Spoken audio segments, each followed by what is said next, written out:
Hello, fellows. It's so over. I should be live right now. If not, then that's goofy. Yep. Hey, guys. Long time no see, fellas. Hey. Yeah. How are you doing? Lovely. Lovely, aren't we all? Yep. And what's up, everybody? So, okay. It has been a little bit since I've talked about KP. To be honest, I kind of thought she was dead after like the lawsuit stuff with Hidden, which I have not had the chance to cover that. I have chatted, with stuff that's happened with behind the scenes with that stuff. Yeah, no, I mean, I'm fully aware that she's like like false striking people just to obtain their information for legal reports, which is fucked up. All right, absolutely fucking mentally unhinged, and I've heard a lot of things go around about her. But first, I'm just gonna say hi to some of y'all. Sup, K-Huck? Sup, Nabi? What's good, Faf? What's good, Hounds? Dude, what is good, everybody? What's up, Knighted Fiasco? What's up, Blue? Yo, what's good? What's good? Also, thank you for the 5. Hubba hubba. So, I want to try to do something a little bit different with derails today. That's why I kind of just made it like a $2 cap. Just because today we're going to be focusing on her tweet and then the safety report, right?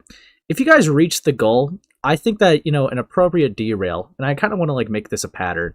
I think an appropriate derail going forward is to essentially be a relevant piece of content that they've made. That's like a really bad video. We'll check it out till I cringe or whatever, right? Just to, keep it in the same loop and keep it on topic so that we're not going too fucking random, right? But yeah, anyways, what's up by Gek 2026? OMG Ace Possible. Yeah, I haven't had to pull this one out for a while. But yeah, now, definitely got a lot to go on today. Yeah, I've heard about the lawsuit stuff. Trust me, there was a lot of stuff that followed through. That was a little bit of a while. Paid derail? Well, of course. So I might as well just check out the whole video if we do that. But yeah. Is this that girl that made an allegation on Saber's part? Yeah, so to basically recap, since it's been months, right? Fuck me, right? Oh, what's up, Monstrous? But since it's been months, right? Dude, it's almost been a year at this point. Jesus. But yeah, no, last year, right? She wanted to levy some allegations against DA Games and Saberspark. Now, admittedly, I looked more into the Saberspark stuff. I'm pretty sure there are criticisms that could be given to DA Games, but I'm not sure how verified that is. But to go down that rabbit hole, she had like 13 years of history with Saberspark in the lot, and then a lot of characters came out of the woodworks to essentially play their parts. I've watched a few videos to see some of the lore. One of the worst associates that she's ever had was fucking Courtney Pete. Another one would be Bonk, who was under the Brony Fandom account, but then also I can't leave out Sophie Scruggs, right? Lots of fucking, lots of lore with that. And I'm not a huge fan of Bonk, alright? I went over the Black Griffin allegations, and I think it's fucking laughable to try to say that some guy's a pedophile for touching a chair that a minor just sat on. I know that there's more than that, but still, the guy is like a fucking joke. Sophie Scruggs, I know that they have had like some malicious vendetta. I also don't think that Chris is a sexual harasser for making a joke that wasn't even around KP. He's already taken ownership and she just wants life ruination. So I guess in a way, right, there was some foreshadowing to this, right? Where if she does have a malicious vendetta against someone, she tried to ruin Saberspark's whole career by platforming false rape accusations because she wanted to use it as ammo. She wanted to ruin Chris's reputation in the space so that they could never edit for anybody ever again because of a joke that she wasn't even around for. And naturally, that keeps following with other people that call her out. I mean, fuck. Even Hidden Heroine, she tried to ruin her life by trying to take her to court using information that she got falsely. Okay, it's really fucking unhinged. Right? Not falsely, I guess unethical. An unethical way to do it. False DMCA strikes, right? False striking. She's abusing the copyright system. And I think she has shown repeatedly a pattern of behavior that if you fuck with this person, right, they will go to any extent to have any form of life ruination, right? They want to ruin everyone that's against them. Because criticism's not allowed with her. All right, you critique her, and yeah, no, she's gonna try to. She's probably gonna try to ruin your life, right? She's done that with multiple people, as she has shown time and time again. And frankly, it's kind of fucking disgusting, and she deserves all the backlash that she has. Yeah, I think that she's a fucking joke, and that should never be taken seriously. Because we all know, right? If the roles were reversed, right? Let's say Saber Spark levied an allegation against her of being a rapist falsely. You know for a fact she would be bitching and moaning and complaining, right? And would hate for that to happen to herself, obviously, right? Anyone would. But she's willing to do that to other people with very little taking ownership and accountability of her own actions. So it's just like, yeah, no, she kind of fucking sucks. What's up, Lilac? Oh, thanks for a goat trophy based. Thanks, to Magical Raccoon. But yeah, no. Fuck me, dude. KP is a roach at this point. She doesn't know when to quit. When does she? Yeah, no, and I mean, I've seen like a lot of things be used against her. I haven't really looked too much about her like Lily Orchard association. I did hear about that a lot. I knew that she was okay with Lily until like the rape accusations came out, I suppose, and then she kind of like ran to a VC and started bitching and moaning, being like, "What do I do? I think my friend's a rapist." Lol. I don't know. To be honest, I never really, ever since I found out that this person existed, I never really liked them. I mean, my first impression of this person was being in Cat's Lair promoting their expose on Saberspark. And when they were getting backlash, they were like, "Yeah, I'm low-key dissociating right now. I don't really know what to do." And yeah, I mean, you know, I also know I mocked the guy on the channel, but like Slug, I think also had a really solid interview with KP, right? I think that's probably one of his best interviews I've seen, because it proved that she was a malicious, malicious, biased person that was really not caring about what she was using. She would use anything she could to take a guy down that she didn't like. The video was bad. I'm not a huge fan of Emu. I mean, to be honest, you have a huge platform yourself. Why are you using other people to basically be your pawns? It definitely has nothing to do with your own history, right? Of like controversies, lol. But yeah. Also, what's up, Hidden? What's up? What's up, Smoutzy? But yeah, no. Lots of fucking characters in this, and like I said, this situation has been going on for a year, and I have missed some. Also, thank you to Lindenauer for a sun balloon. Thank you, buddy. But yeah, no, lots of fucking characters in this, right? And it's been going on for a while. Been going on for ages. It was calmed down for a bit, right? She responded. It was really fucking bad because she did the thing, right? Because I really don't like Courtney Pete, so to really highlight here, right? She did the thing where she was going to stop doing public associations with Courtney Pete, but they were still friends in private. Although, given some, you know, leaks I've seen, I don't know how true that is anymore.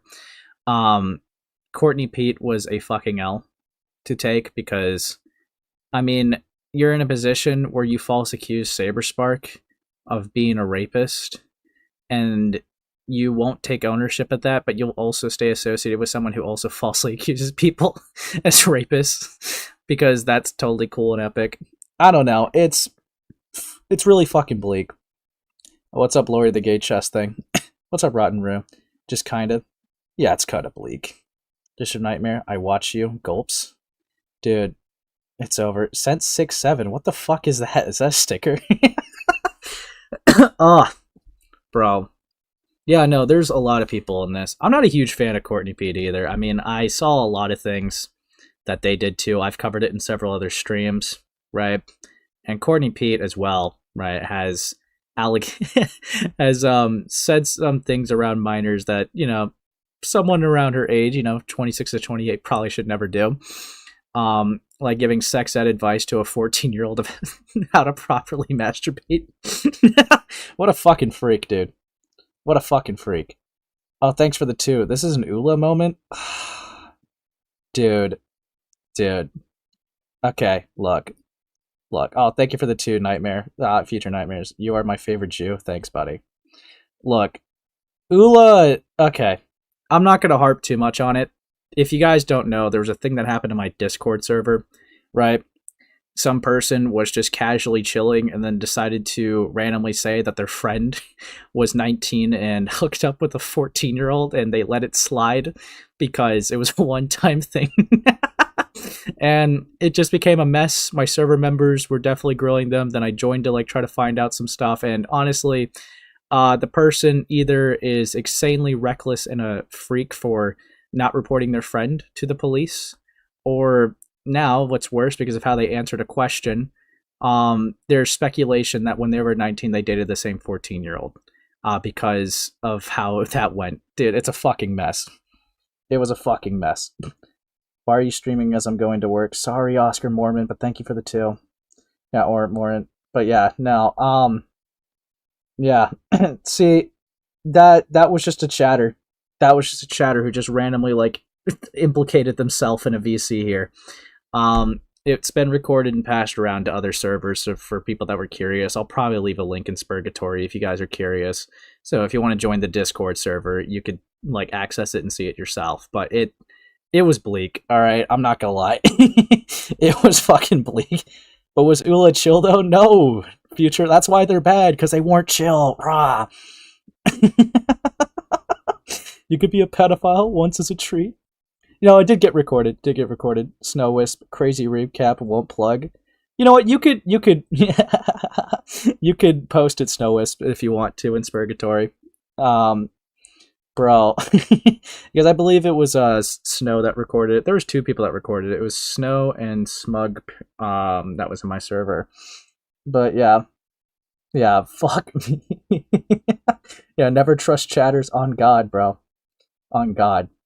But yeah, Ace had the cool guy moment. No, no, my one piece of ammunition against Himpleton. Fuck. Yeah, obviously, it's no secret I removed that person. It's no secret I removed that person after that conversation.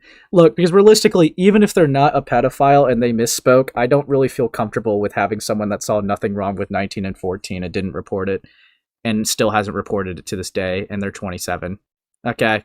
I'm not I'm not taking any chances. Okay? I don't want that level of incompetence in my space, to be honest, because holy fuck. God. Thanks, Fat, for the 5. Ace, do a Toastify and play instrumental Gossip Train in the background while going over the new Kim Possible stuff. No, we're not doing that. Chat, don't trust nobody but me, okay, chat? Real. Fuck me. Oh, God, dude. Himpleton, alright, I give Himpleton a lot of shit, but that's why look, he obviously doesn't want me to, like, fall, and I don't want him to fall either, but he definitely does, like, a little fist bump whenever I have, like, something fucking stupid happen. Because he's like, yes! A new material to make fun of you with! It's really funny. It's really, it's our dynamic, okay? We love poking and prodding at each other. Just don't ask him why he tried to sext Romantic Goblin. But anyways, we're gonna keep continuing. We're gonna actually get into the topic. Yeah, dude, fuck me. I still don't believe you misheard that question, to be honest. Yeah, no, fair enough, dude. Yeah, whatever you guys do not ask Himpleton about why he tried to sex Romantic Goblin, is all I'm gonna say. Alright, that's all I gotta say. But anyways. Let's get into the topic, shall we? Alright. So here's KP. After a short break, our latest safety report on YouTuber Lio Convoy is now available below. YouTube version, video version, please report our post on community page. So this actually had to be archived, right? This had to be archived because she was a pussy and took it down. Dude, this is a real Mexican moment. Thanks, Sneaky. Dude.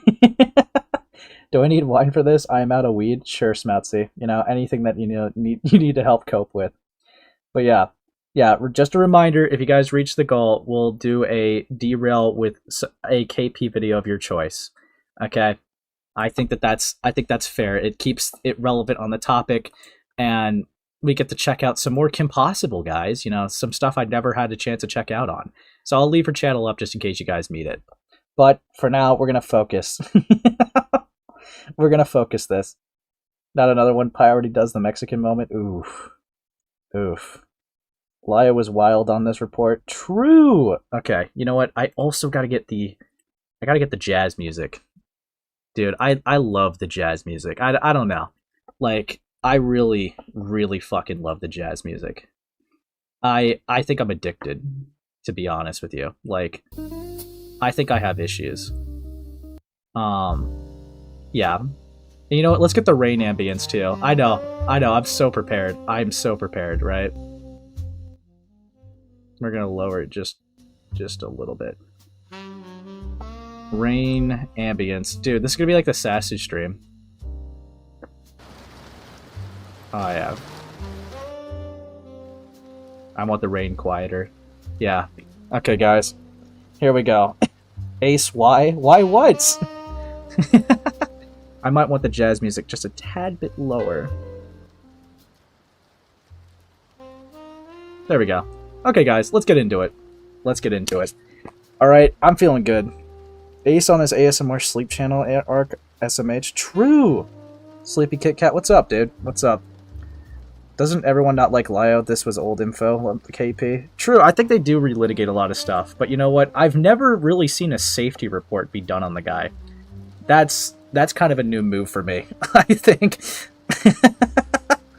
I heard the safety report was written by ChatGPT. Is it true? Maybe. Maybe. Let's... KP, I invite you to call in so we could talk about your internet footprint. But yeah. Anyways. Here we go. Fuck. Wait, hold on. I just want to say to Hippleton, I just raped him. I raped you. Okay, there we go. Now no more distractions. Okay. Safety report. Lio Convoy. Drama commentary YouTuber. Here are his, his channel, his Discords. Read first. This document is intended solely as a safety notice for adjacent online communities. Oh, is she really doing the spreading awareness argument? Bro. I sent Ace the PDF because I refused to have him use the shitty Internet Archive version. I would use it if I, wanted to credit you, but I'm not going to do that. I'm sorry. I'm sorry, Hidden. Although, if you do want to call in just to, talk shit about KP a little bit later, you're free to. But right now, I want to get through some of this stuff. But yeah. To the next page. Oh, did you see that, guys? How it flipped? Oof. That was really cool. Alright. No one should contact, harass, or engage with this individual. Lio, if you want to call in, you're always free to. But yeah, the purpose is to present an unbiased report of events to promote safety awareness, documentation, and preventive measures, not retaliation. Didn't you, false strike? You gave a false strike to Lio, bro. Unbiased, bro. Unbiased. No neck in this competition. There's no motivation for this battle. Okay. Fuck. But anyways. For best viewing, use a desktop. Google Docs can distort images on mobile. Content rating R. Is this normal for safety reports or anything to just give a content rating? Look, I've seen trigger warnings, but I've not. That's different. Fuck me. Okay. Due to discussions involving allegations connected to a sexual assault case, privacy concerns, and sensitive interpersonal conduct topics, while no explicit or graphic material is presented, smokes blunt. The subject matter involves mature themes related to allegations of sexual misconduct and community safety. Brother. Sexual misconduct. When the fuck has he ever done that? That is an interesting way to phrase anything of his footprint. That is, yeah, okay.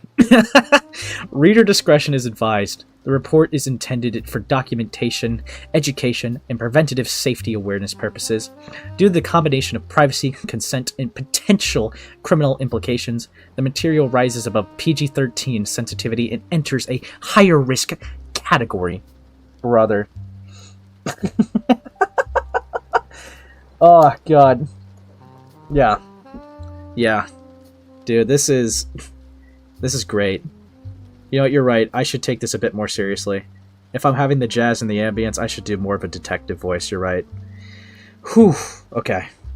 Okay. Let me get into the vibe. Let me get into the vibe. I'm feeling the aura. Alright. I'm feeling it. Okay. Whew.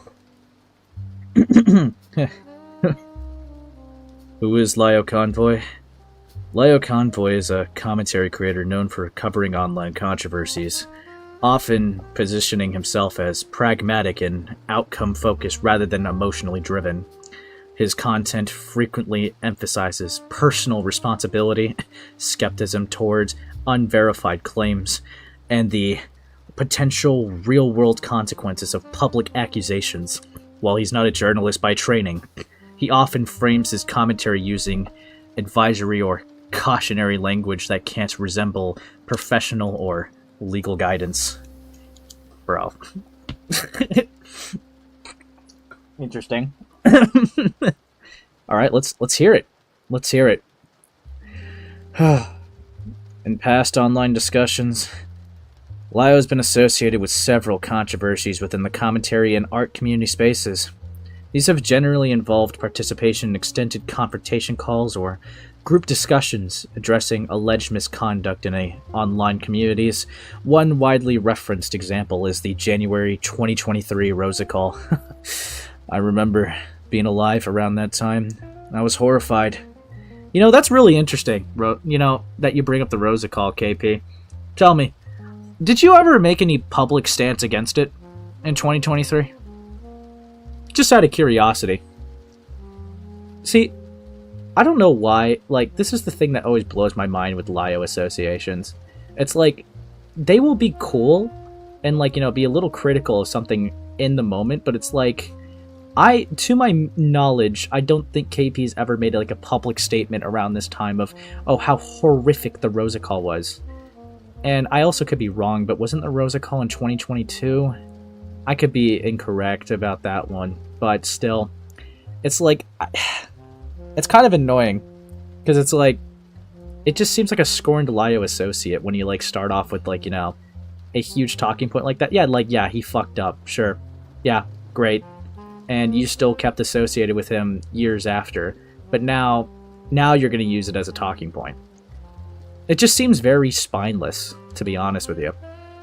But yeah, it was never an issue before, at least not enough to warrant a safety report and a public, disavowal. Because remember, right, this is a safety report. This is spreading awareness of how dangerous he is. Okay? And everything she's about to list is most likely going to be controversies that has already existed while they were associated. So it's like, I can't help but see this in any other lens than spiteful. You're assuming she paid attention? Maybe. Maybe. Dude, fuck me.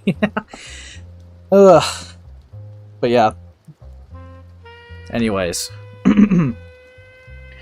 A multi-hour Discord discussion that drew criticism from some observers who felt the tone became excessively confrontational toward a vulnerable individual. Third-party coverage example here. Lio has also been involved in broader disputes within the art commentary community, including public disagreements with other creators such as Hopeless Peaches. These incidents have contributed to an ongoing debate about Lio's approach to accountability discussions online. I mean, he literally has a video called Addressing Things, right? See, this is the thing that's annoying. See, when, not many people would know this nowadays, but when Lio came around more often, in the beginning of, when I started to stream, I feel like he apologized for the Rosa Call, 10 different times. And if I remember correctly, there was a time where I said, if you apologize for it one more time, I'm gonna smack you across the face.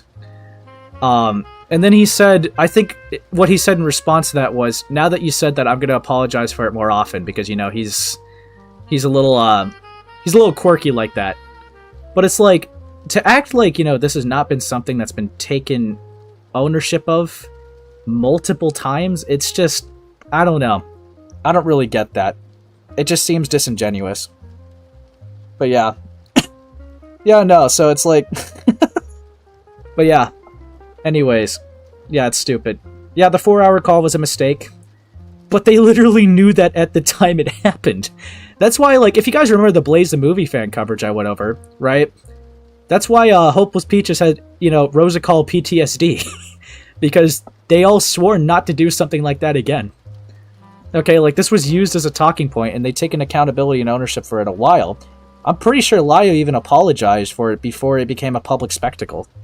So it's like, I don't know, it's to act like, you know, yeah, like, you know, how it's like framed here. It's like, yeah, it's ongoing debate with Lio's approach to accountability discussions online. He kind of took ownership, like, he just took ownership of it years ago. And I would think that you would know that, considering you've been associated with him for how long? Like, definitely years. Definitely years. This shit was years ago. Get caught up on nobody cares anymore. True. Fucking true. Yeah. But yeah, no, it's like, it's a bit tedious. But yeah. Anyways. Moving on. Well, they'll actually, even right here, right? Including public disagreements with other creators such as Hopeless Peaches. Peaches accused Lio of being an abuser. And I remember this too, because, you know, when I was gay with Lio, right, like against Lio, right, I even, like, I mean, I'm not gonna hide it, right, 2024, I wasn't too fond of the guy, but even I thought, like, at this point, was ridiculous, because this was a part of the document, right, and I thought it was fucking insane. Dude, Hopeless Peaches is completely wild for this. Lio Convoy defends her for trying to say she isn't a pedophile, and she claps back with, he isn't a child predator that I'm aware of. See? This is how malicious Peaches was.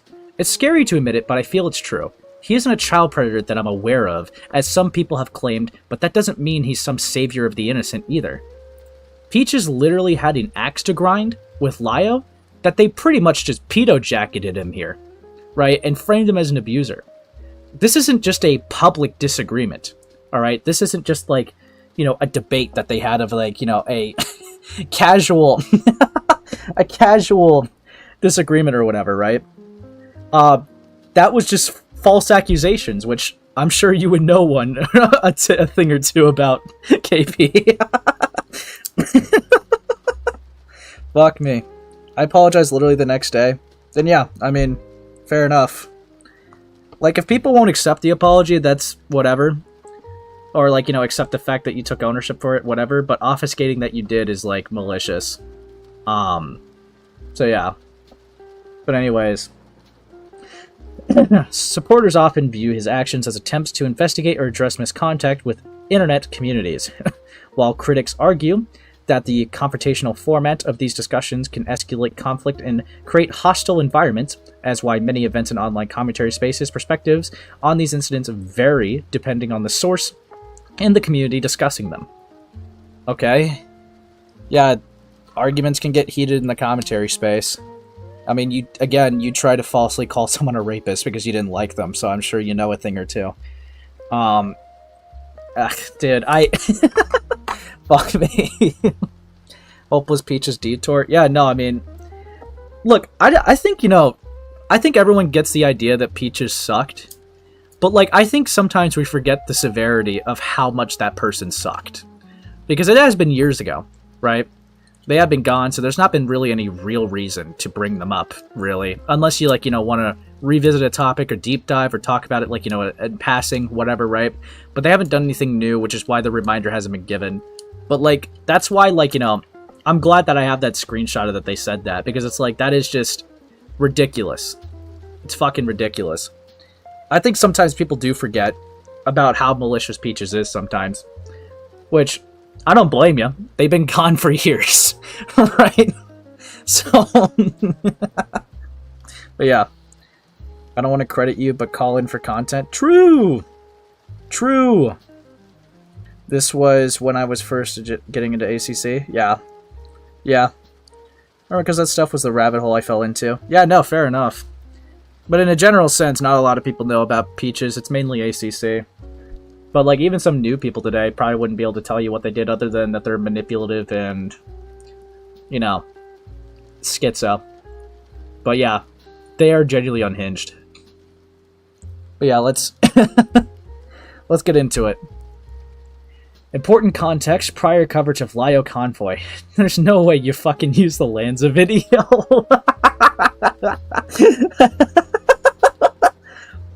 Okay. Okay. Alright. Approximately 1 year prior to this report, another YouTuber, Lanza, published a long-form video examining alleged problematic behavior involving Lio. Look, not to sound like that ACC actually guy, but there was quite a bit of details that were wrong in that. So, which is whatever. Okay, it's whatever. This is old. I didn't really care to go over at the time because it's like, how many Lio exposés are we gonna do before it just becomes like, you know, non-tent? But it's like, dog. One thing I will say about Lanza, right? Not that I have like any like ill will against the guy necessarily. I don't really have any personal interactions. I just think it's kind of funny that they will call the ACC degenerates, but they requested an anatomically correct cat dick to be drawn on their characters. So you do with that information that you will. But whatever. You know, I guess throw stones in glass houses or whatever. Whatever. Yeah. It is what it is. We'll never forget. We'll never forget that you put 2 of John Swan's video in your video and and broke the rules of copyright because you looked up to Daddy John Swan. Whatever. Whatever. Whatever. It is what it is. Lanza is probably doing other things these days. Not sure. But, yeah, grass houses. Yeah, grass houses. Anyways, we keep going. Although, it's important to note that these videos have their own biases. There are multitude of overlapping issues covered in this report. Yeah? Handling and circulation of private or sensitive information. Information shared in limited or private context being referenced or used beyond its original scope. This aligns with current concerns regarding the use of dissemination of recorded conversations in private interactions. I mean, I don't really care about leaked calls. I will defend furry porn with my dying breath. Gilla, the point is they call the ACC degenerate and then request something like that. Okay? Okay, there is no stronger claims being made right now. So, step down, little bro. Relax, little bro. Okay? But yeah, anyways. Anyways. Moving on. Now, okay, with recorded calls, right? I mean, realistically, everyone, you know, if you're gonna have private calls with someone, I have, you know, my standards have changed, you know, within a couple years. It's no secret that, you know, I used to get some shit a couple years ago because I used to record calls that I thought were funny, right? I didn't really leak them too much. There were some that leaked, to be fair. But then, you know, I have had some conversations with some people, and you know what? That's not really a necessary thing to do, right? It's stupid, it's dumb, it's spurgy, right? I was a little guppy back then, right? With like a couple 100 subs.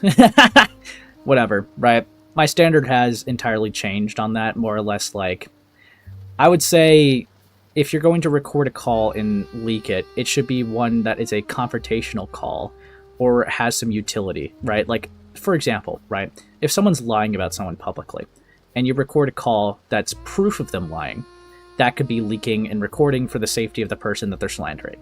Or if you're confronting them and they admit to you about something, right? That's really good to use. All right? And you caught them red-handed, right? And you have evidence for catching them red-handed.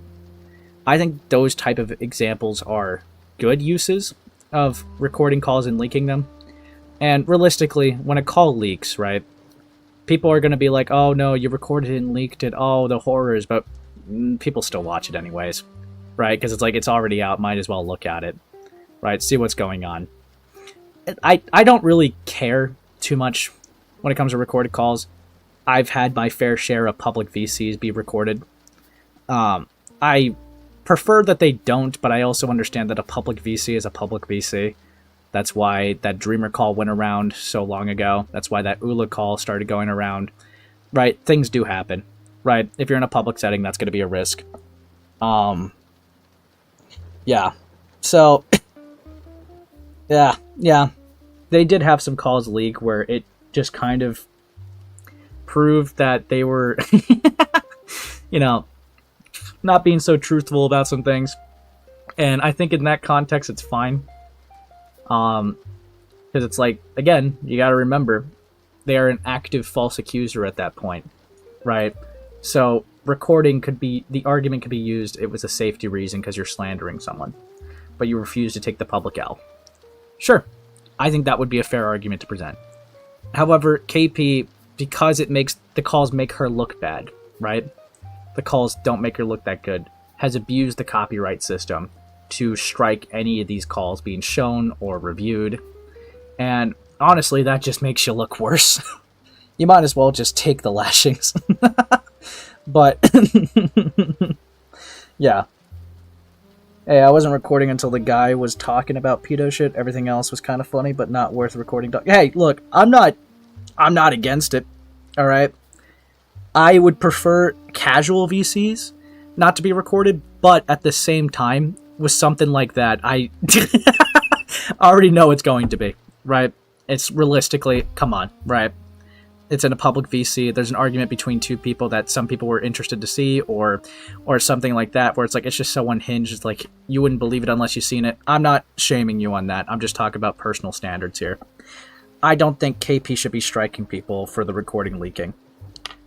But yeah. Yeah. No, Ace, you were legendary for that back in the shitter days. Those calls were funny. Look. Look, we don't talk about those days. Look. I came from small comm, okay? I'm a little bit better off now, but it was an absolute fucking hellhole back then. But yeah, here we are now. So yeah, standards have completely changed, personally. I personally don't record a call unless it's for confrontational purposes.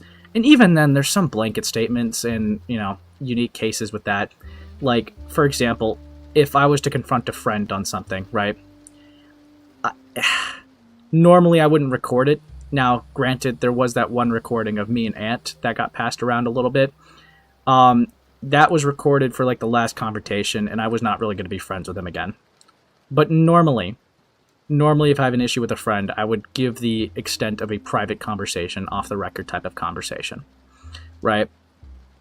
And if they keep fucking up, then that would warrant a public call-out or whatever, right? Where it's like they keep doubling down. Because, like, okay, you didn't learn.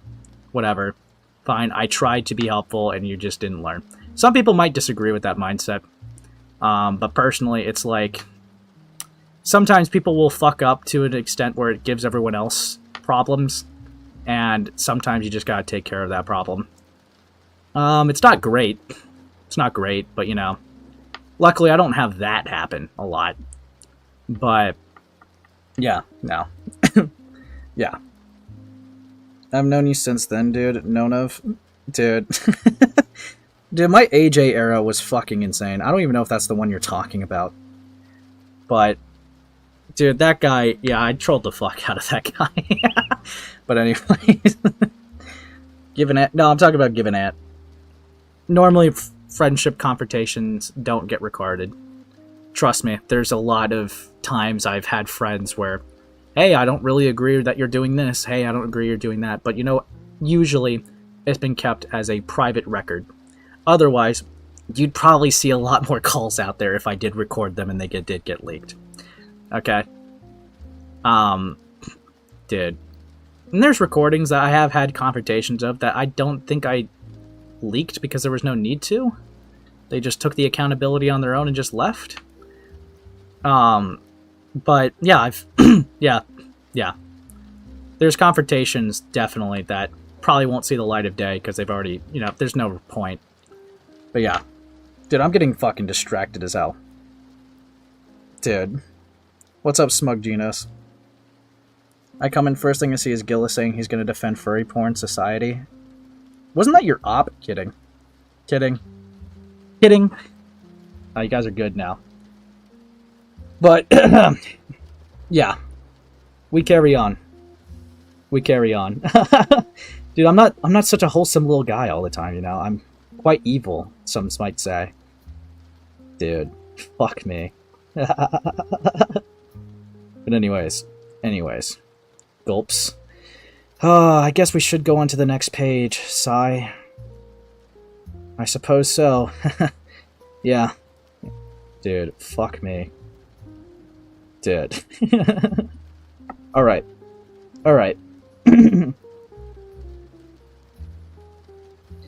Blurring of private and public boundaries. What the fuck does that mean in this context? The fuck?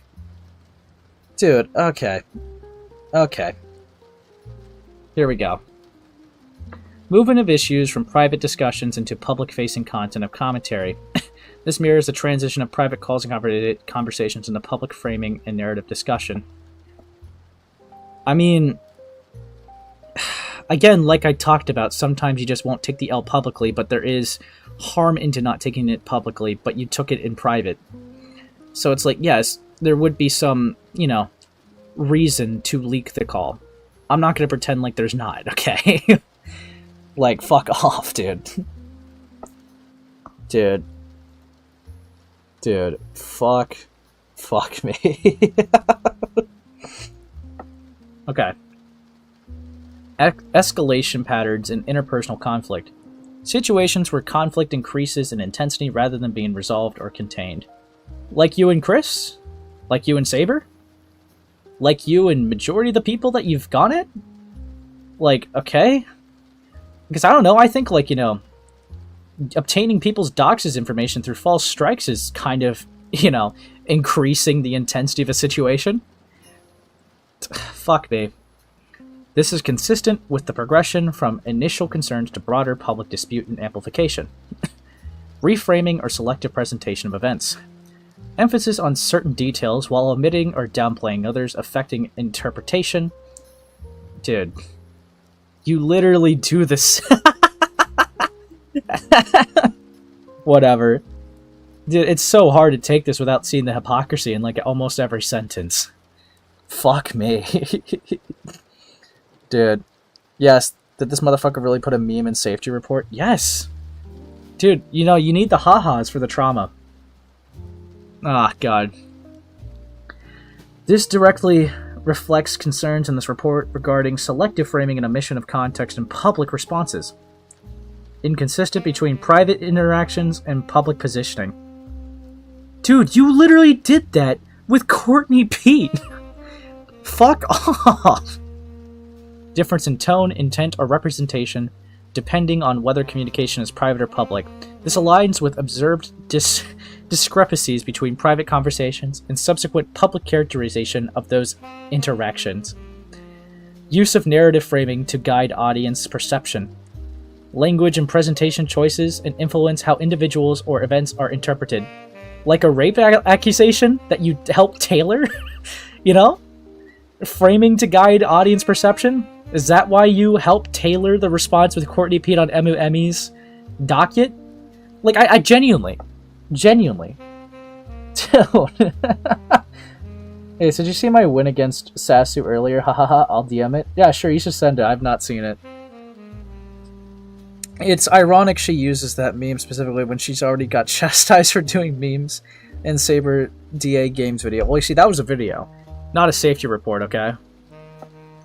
But yeah. Use of narrative framing to get... Yeah, okay, we read that.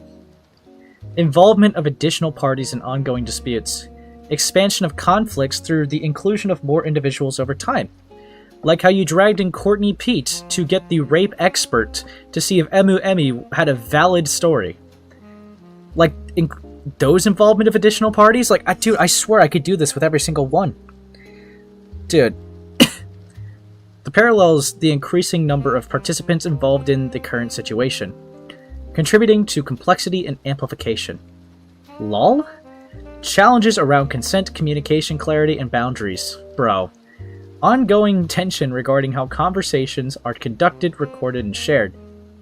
This directly overlaps with the core concerns in this report regarding consent, recording, and handling of private communication. Brother. Whatever.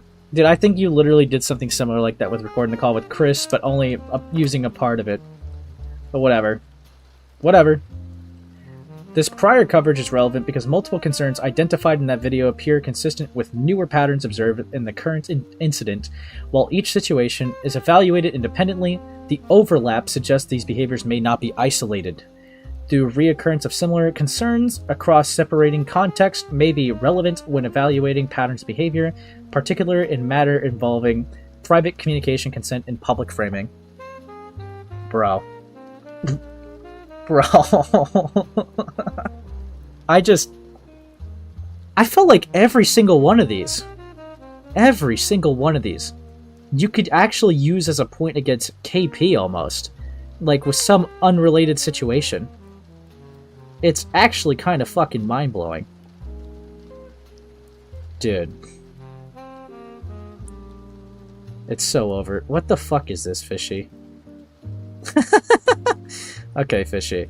Did Fishy got blocked by Sasu? I'll probably show that a little bit later. Bro. Bro.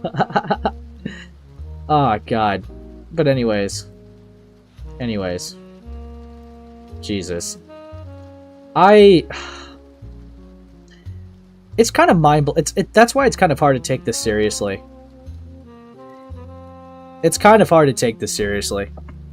Because it's like, everything you were criticizing this guy for is something that you've partook in. Sorry, I just had to turn that down for myself. Bro. Summaries of issues identified in this case. Okay, let's hear it. The report outlines concerns regarding the conduct of Lio Convoy in connection with recorded communications, framing of allegations, and responses to the misuse of private information involving KP and other parties. The issues identified include potential illegal sharing of private assets sent to other parties, including raw audio from KP to Lio for reviewing purposes only. Are you just dog? Are you referring to yourself in the third person now, bro? Dude, I really don't care. I'm gonna be so fucking real, right? You're in the hot seat, and Lio is a friend of yours. So let's say that they did this. What was a friend of yours? So let's say he did do this, right? Wouldn't it make sense to show someone who is critical of you so that they don't have their rose-tinted glasses if they do have them, so that they could give honest criticisms? Like, I'm gonna be so real, right? Like, you're gonna be more charitable to your friends, normally, right? Sometimes, you might be able to be objective, but sometimes you're going to be more charitable to your friends. And sometimes getting a second opinion is not the worst thing in the world. Okay? So if he did do this, right, it would make sense to have someone who is very critical of you review it. Would it not? So then he could bounce back and forth with those thoughts and then relay the criticisms to you. So that it would come from someone who is probably going to be more critical because they're not friends with you, right? They don't have that potential charitability to block anything. So it's like, I don't really care, bro. Like, I really don't care about this. But yeah. Fuck me. It's like why, sometimes if I have an associate fuck up, I can't tell you how many times I've talked to people who aren't even friends with them, that I'm still friends with, right? That will just give it to me straight.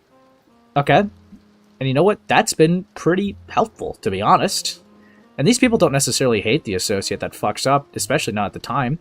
But it's like, it gives me a different perspective that I didn't think to look at before, because when you're friends with someone, it's very possible to see them as a good person, because why would you befriend a bad person, right?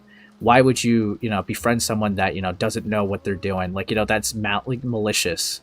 It's almost kind of like a self-reflection into your own judgment of character, but it's also because you don't want to see them as a bad person because you've had good experiences with them, you've had good times with them, you've had good conversations with them. So, naturally, the bias that you might have is to see them in a better light than most people because, oh, I know them, they wouldn't do that. That simple, like, thought process that's in the back of your head. So it's like, if you were to show someone that doesn't have that chance of having that thought in the back of their head, they're probably going to give it to you more straight. But yeah. Ugh. But anyways, I digress. We keep thugging it out.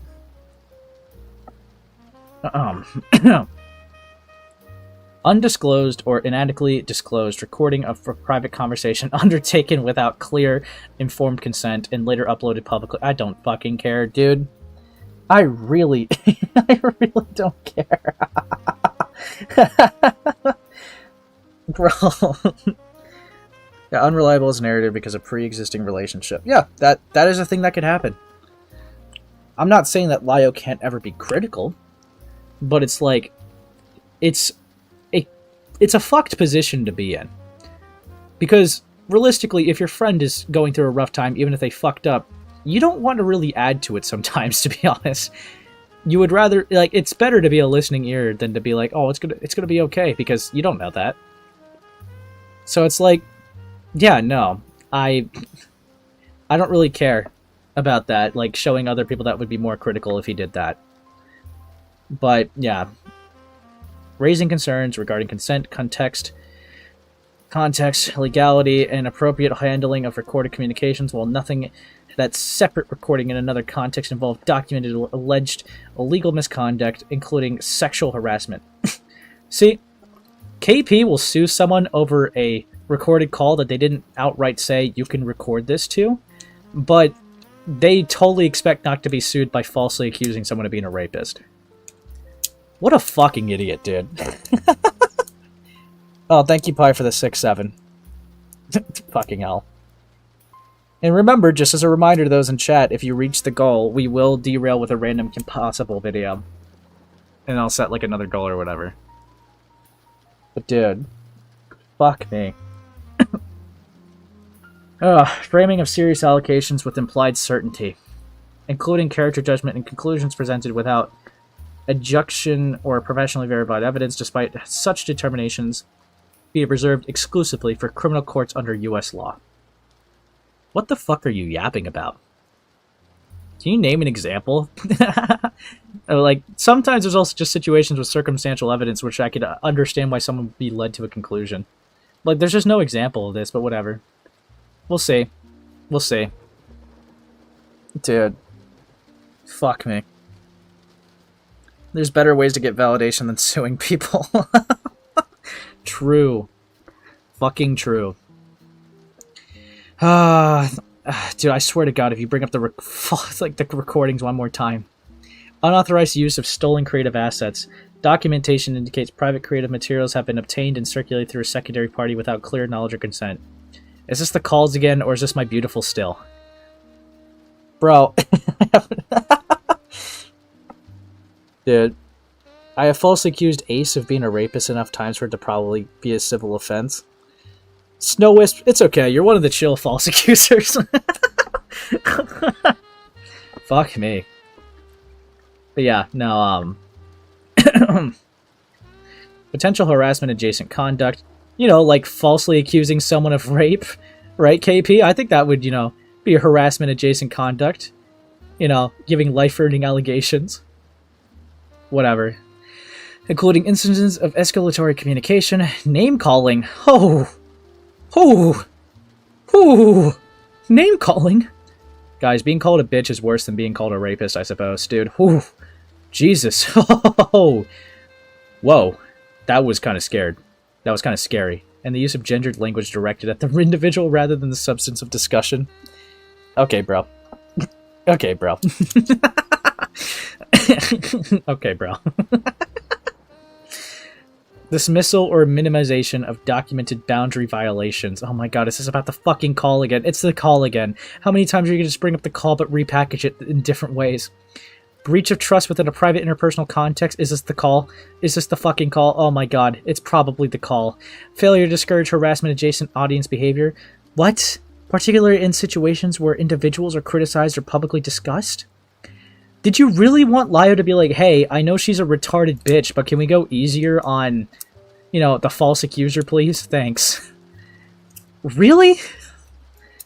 Really? No bias here, though, guys. No bias.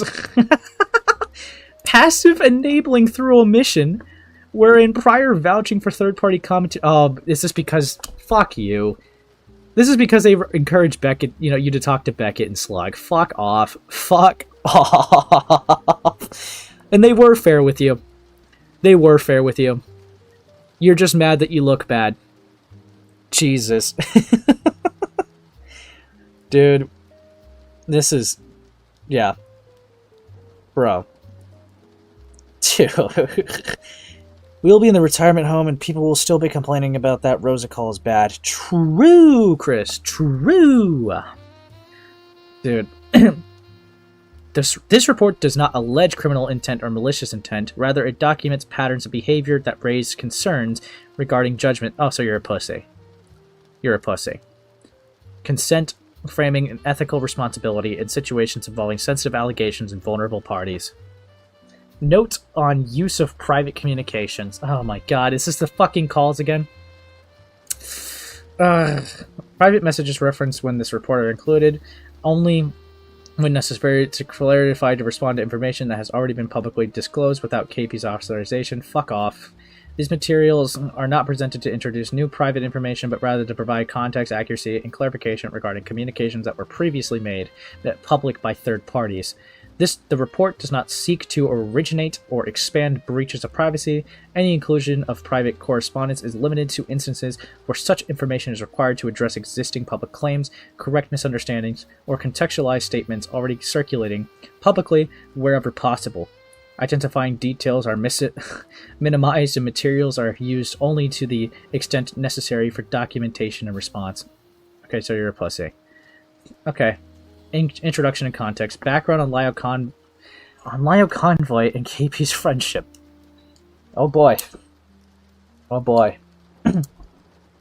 Bro, Ace, this is cool. I don't know why you decided to cover this. I think you lost even by even bothering to read this far in.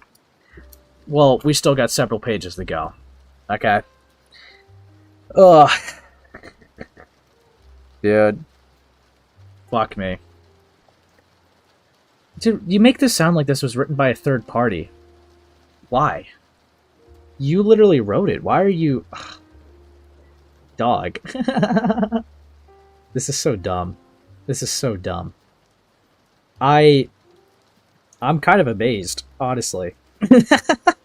I'm amazed. You know, the one thing I kind of got to give it to her is that even though she's obviously on the losing side and has been on the losing side since the beginning, she's still fighting strong.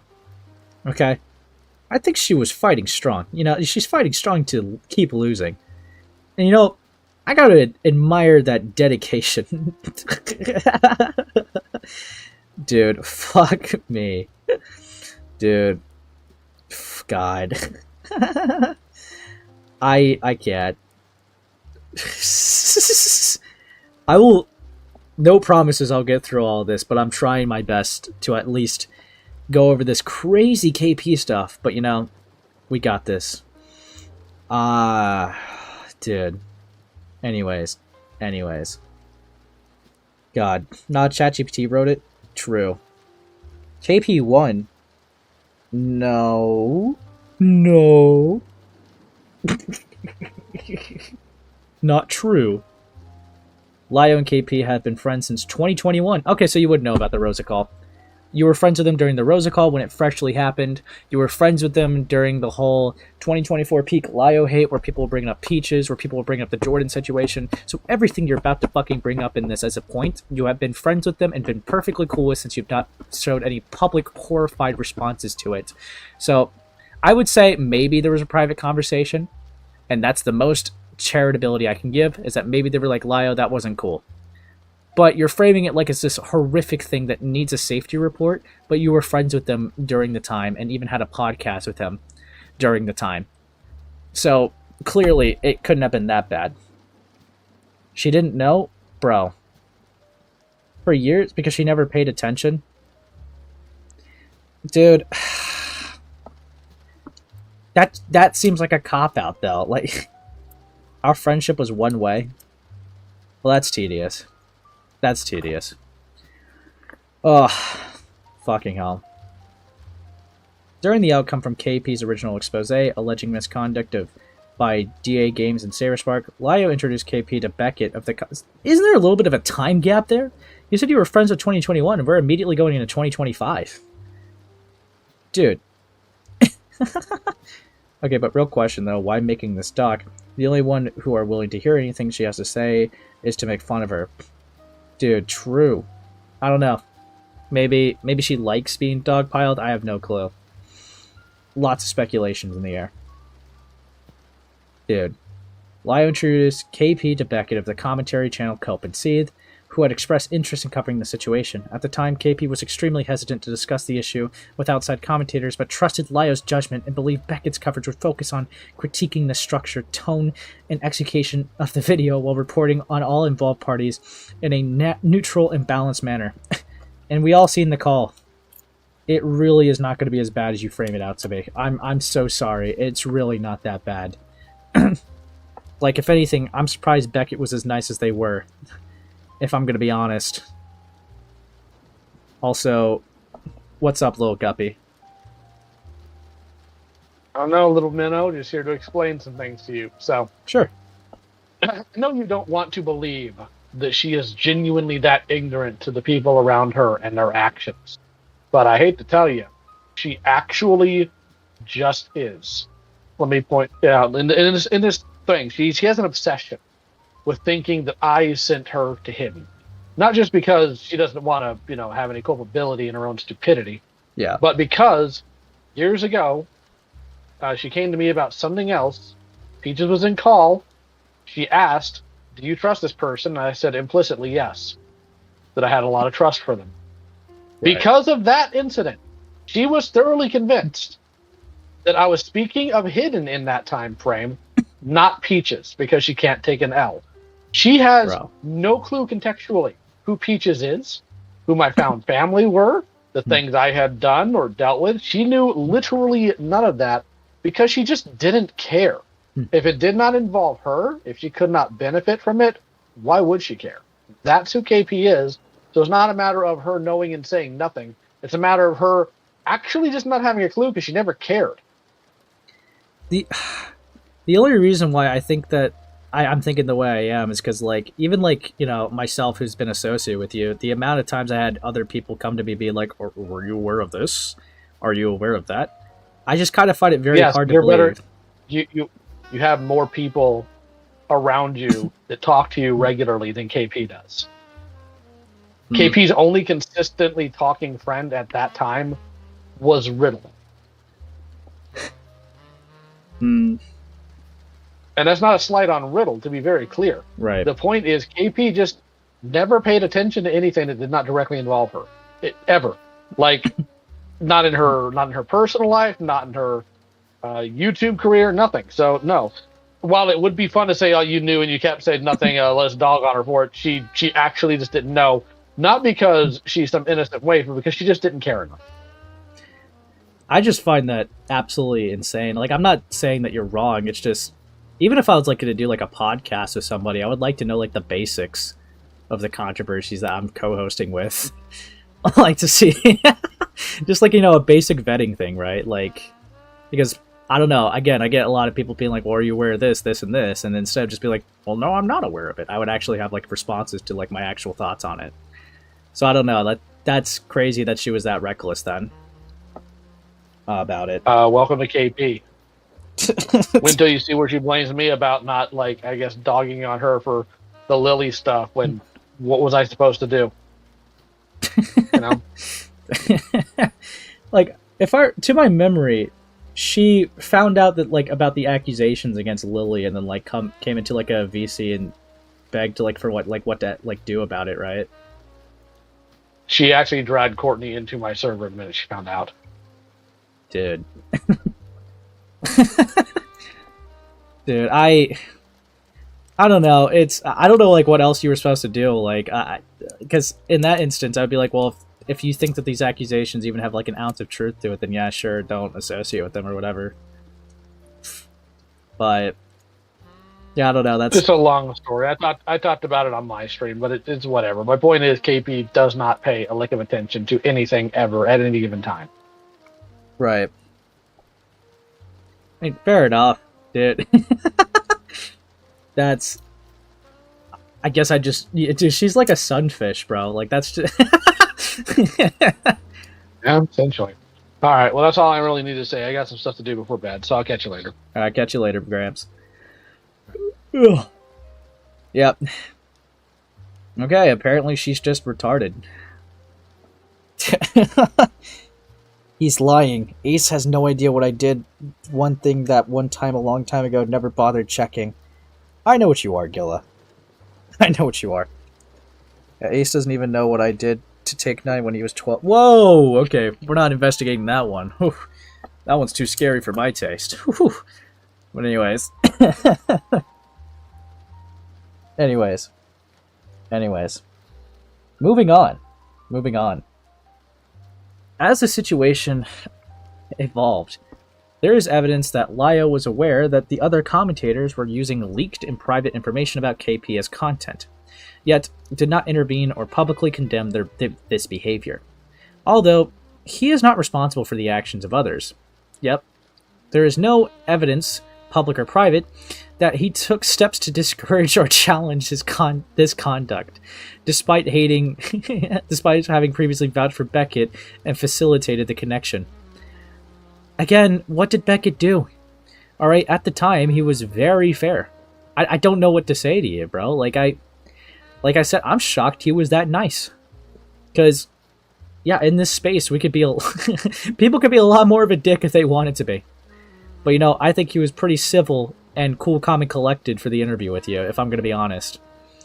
Like, I don't know. Beckett doesn't really have any interviews that I've seen that have been, like, really bad. Right? People will cope if it, like, makes him look bad. But overall, I think that he has pretty decent, solid interviewing skills, which is why it does as well as it does, right? But, bro. This is so stupid. But anyways, continuing. Ugh. Yeah. Pre-May 2025, pre-video publication and general involvement. Prior to May 2025, KP was developing a video project examining safety and accountability concerns with the DA Games online community space. The scope of the video expanded over time to include multiple related topics, including reported issues affecting additional individuals connected to the community, employment and moderation practices, the absence of consistent third-party oversight of review of online conduct, discussion of circulating sexual assault allegations involving online creators, and broader commentary on online accountability and community safety concerns. Really. And then you false accuse someone of being a rapist. But you see, that's another thing. If you want to talk about DA games, talk about DA games. I don't really see people be like, let me call out two different people in two completely different niches and just kind of like throw it in the same video just to see how that goes. Like, the fuck? Like, like what? Like, those are two separate stories. Could you not just done two different videos? Like, fuck me. But anyways, during this production period, KP collaborated directly with Lio, who contributed voice work and participated in production discussions related to the video's publication. Yeah, but he didn't watch it before it came out. Like, are we gonna obfuscate that? Even in this situation, he repeatedly said to go to the police, right? And Emmy wouldn't talk to him because of his scary Leonardo PFP that he has on right now, because it reminds them of their abuser. That's why that one fucking meme got made, because I tried to, like, mock it and someone thought it was me saying it. Fucking chuds. But whatever. Can you send me as a drive file? Yes. Cool. Thank you. Whoa. Dude. I didn't know we were getting really spicy here. Dude, mind blown. Mind fucking blown. Okay. When sexual assault allegations involving an individual identified as Emily became part of the discussion, Lio advised that a police report should be considered. Yep. Although Emily did contact her local police on this matter, she expressed hesitation toward the option, citing that under the California Public Records Act, police response may become accessible to the accused party and could contain identifying information such as addresses. I'm going to be real with you, right?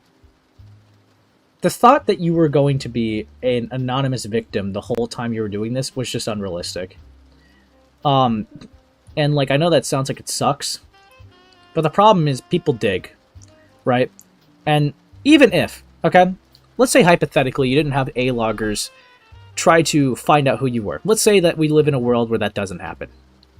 You really think that Saberspark's not going to know who you are?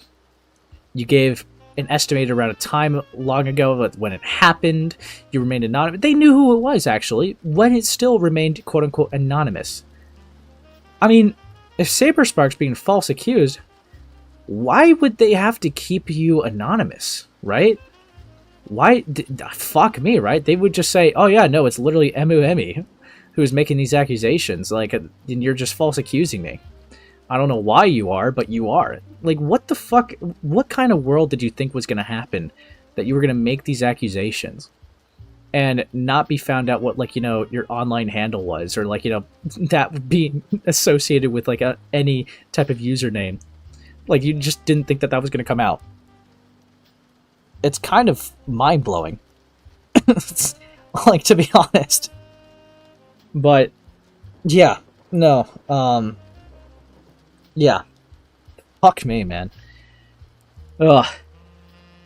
Additional concerns about potential doxing and personal safety were communicated as reasons for reluctance to pursue immediate law enforcement involvement.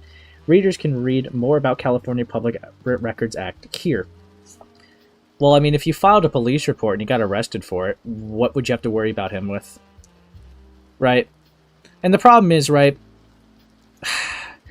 this kind of sucks, because handling, you know, SA or rape stories in a legality format is always going to be hard, because unironically, if you don't report it right when it happens, they're not really going to have evidence of it happening.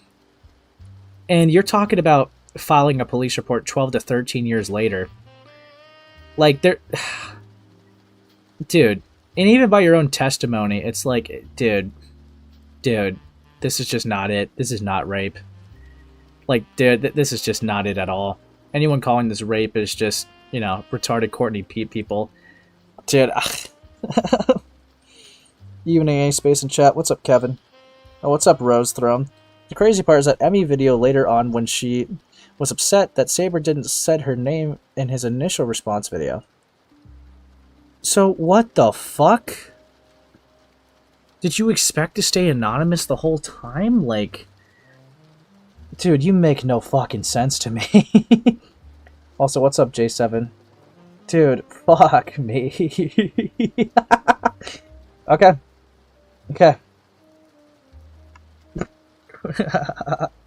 Courtney Pete retarded, same thing. True.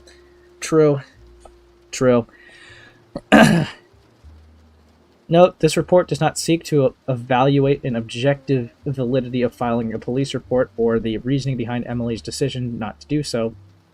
It is intended solely to document and present the available information. Great. The confusion most likely originated between Lio and KP because there was no documented discussion about how the absence of formal police report might later be interpreted publicly, or how it could affect perceived credibility of the allegations. Well, yeah, because if you're not willing to do a police report and handle, you know, something that serious legally, but you're only willing to do it in a public spectacle and not through your own platform, but through other people like pawns, it starts to put into question the intentions of the accuser. And also to keep themselves anonymous because of their controversies of, you know, affairs, if you will, right? And I'm not gonna lie, it does definitely put your intentions into question with all those factors kind of lined up together. Oh, thank you, Abyssal Gray, for the star. Where is Ace? Where is he? I'm always here. Dude. If this is rape, I'm in big trouble. Insane Wisp. Fucking insane. A Space 180, Emmy complained that he didn't say her name and his Reddit would delete comments saying who she is when she was outed, making it seem that he was hiding it. That's just malicious. You made it... You made it anonymous on first. Like, what the fuck? Dude, Dude, that... These people, bro. These fucking people. How do you suggest we go forward with the victim? Honestly, we can't do anything unless she files a police report. I'm sorry. Yeah. Yeah. The only thing you could do with that is spreading public awareness, which you guys fucking fumbled. Okay.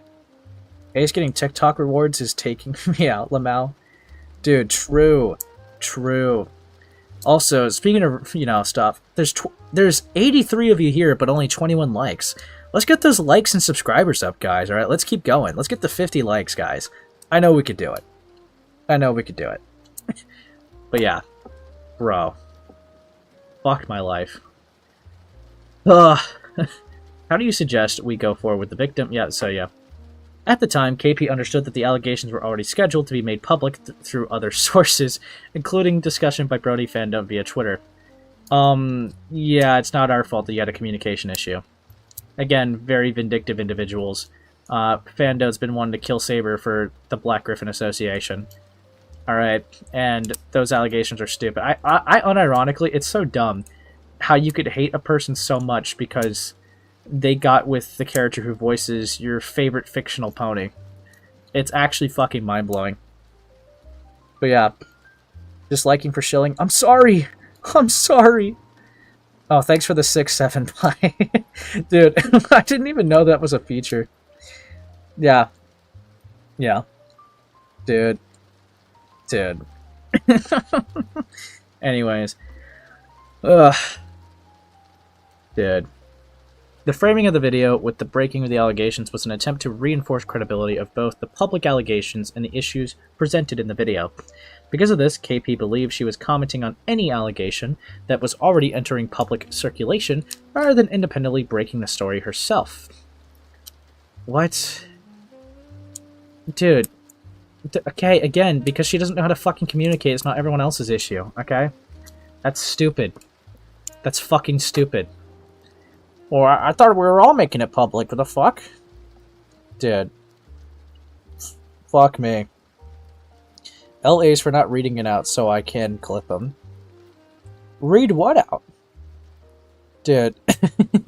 I'm not liking so you know not to cover this washed up ever again. Honestly, this might... I don't see any reason to cover KP in the future. I just wanted a little bit of a break between the Sassafrasu content. Because I still want to do like 2 more streams on it, but I wanted a little bit of a buffer in between. But yeah. Anyways. If Brony Fandom objected to this idea or had issues with the dual framing of the video and the allegation, he could have easily declined the offer. I'm not saying that to punish him, but I'm tired of being blamed for other people's actions, KP. Okay. Again, you guys essentially became partners in crime to take down Steven, okay? That's chopped. Whatever. Why did KP find Emily credible in the first place? Well, in the interview, she said that she had a vibe. But sure, let's hear it. KP's assessment of Emily's claims was based on prior pattern recognition. These instances include blurred boundaries between professional and personal interactions, initiation of emotionally romantic suggestive interactions, followed by withdrawal or reframing, use of platform or influence creating unclear power dynamics. What the fuck? I'm sorry, but like she also has a huge platform. I don't care. I don't care. Bro. Fuck off. But yeah, no, literally in the interview with Slug, she made it seem like her spider senses were tingling. There was no evidence, there was no logs, there was no text messages, there was no photos of proof. It was just talking about, Saber. And KP was like, yeah, that does sound like Saber Spark. Yep. Because of your bias. You wanted ammo to go against this guy. You didn't care. You didn't care if it was true or not. You wanted to taint this guy's reputation. You wanted people to unironically go, even if the person has a bias, maybe there's a truth to this accusation.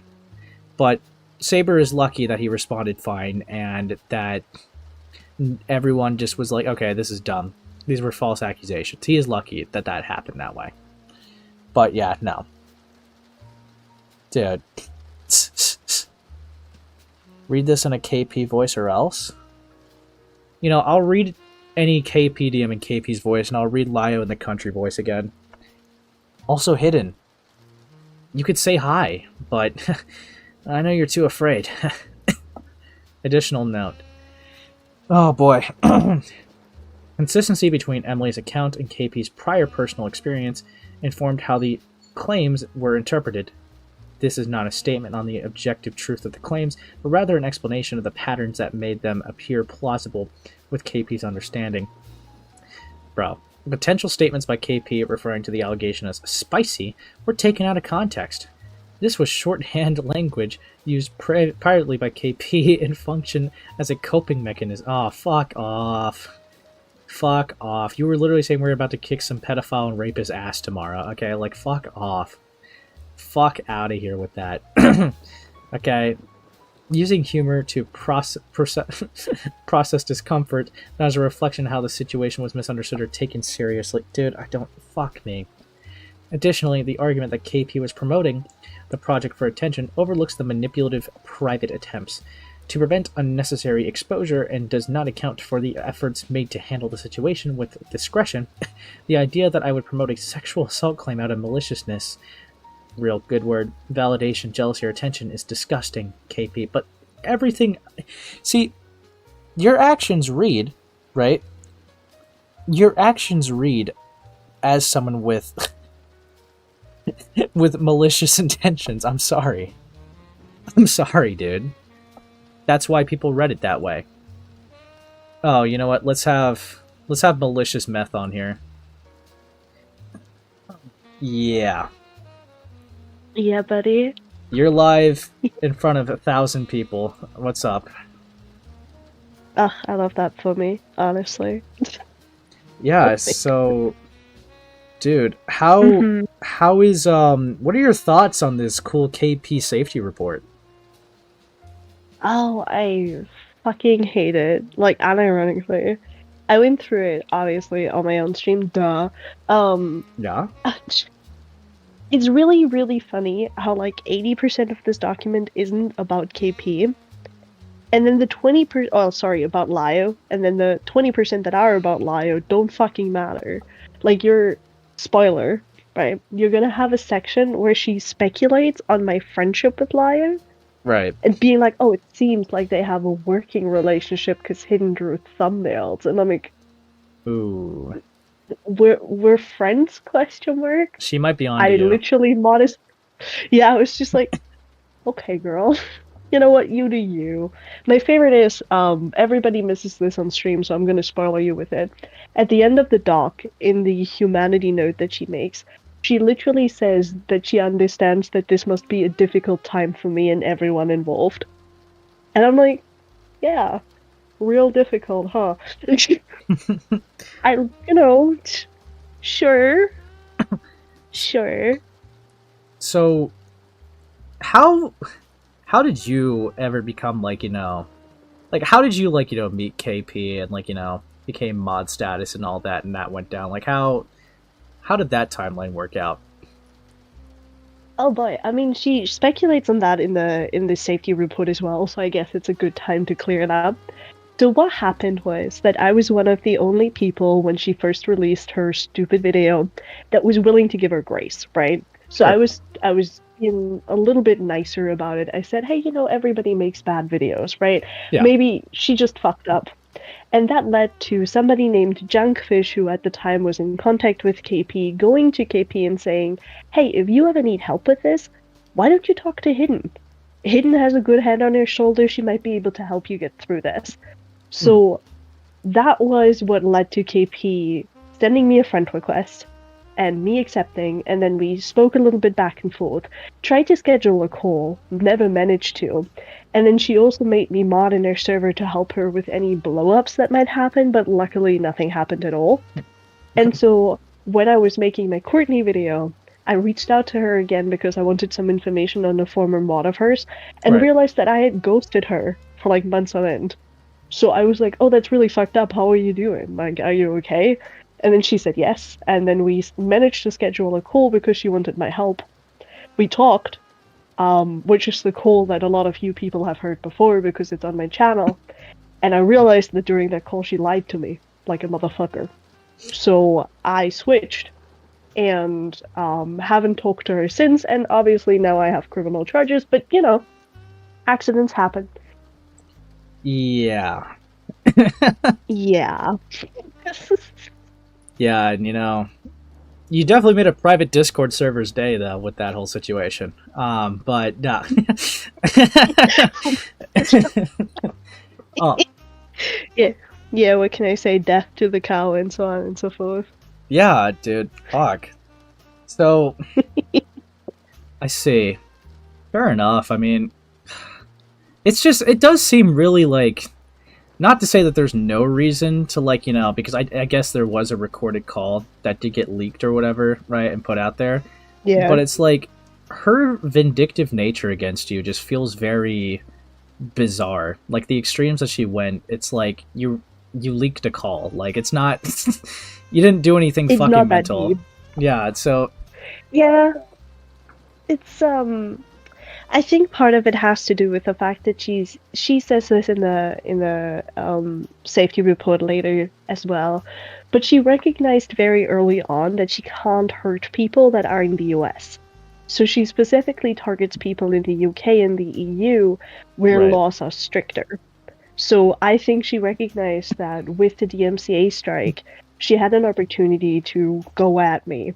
And she knew that it was going to do something, whereas in the US, if she did it with Lio, right, nothing would come of it. So she Right. targeted me.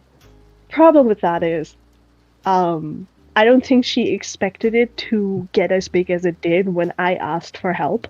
right. I don't think she was like ready for the fact that I would fully fund my lawyer fees within not even 24 hours. Oh, yeah, that was which, crazy. Again, shout out to the entire community. What the fuck was that? That was amazing. But I don't think she recognized that. And I think part of her is just so delusional that she honest to God thinks that what she's doing is completely fine and dandy and I'm just some evil witch who wants to take her down. Which, no. No, yeah, that is very fucking mental. I mean, not to pry too much because I'm sure I've heard publicly that you can't talk about that part of it too much, but like, are you able to shed light on like where you are with it right now? Like, are you fine? Are you still dealing with things ongoing? Like, So, mhm. so at the moment, we're quote unquote fine in the sense that we're looking into things. So I have my base lawyer fee covers. It doesn't look like there's any more fees that are coming my way, but I don't want to say that too loudly. Right. And we're hoping, like the hope is that we get it dismissed for obvious reasons. Well, yeah. I can't talk about how and why and when, but that's the main part that we're trying to do. It's just that it takes so much time, dude. Like, it takes forever to get access to anything, and that's why it's been dragging on so much.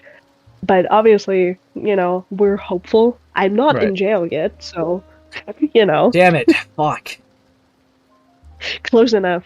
Listen, Yeah. Ace, you're next. Just DMCA strike me. You'll get my dogs. Oh, no, I don't. Look, no, I don't want it. I don't want it.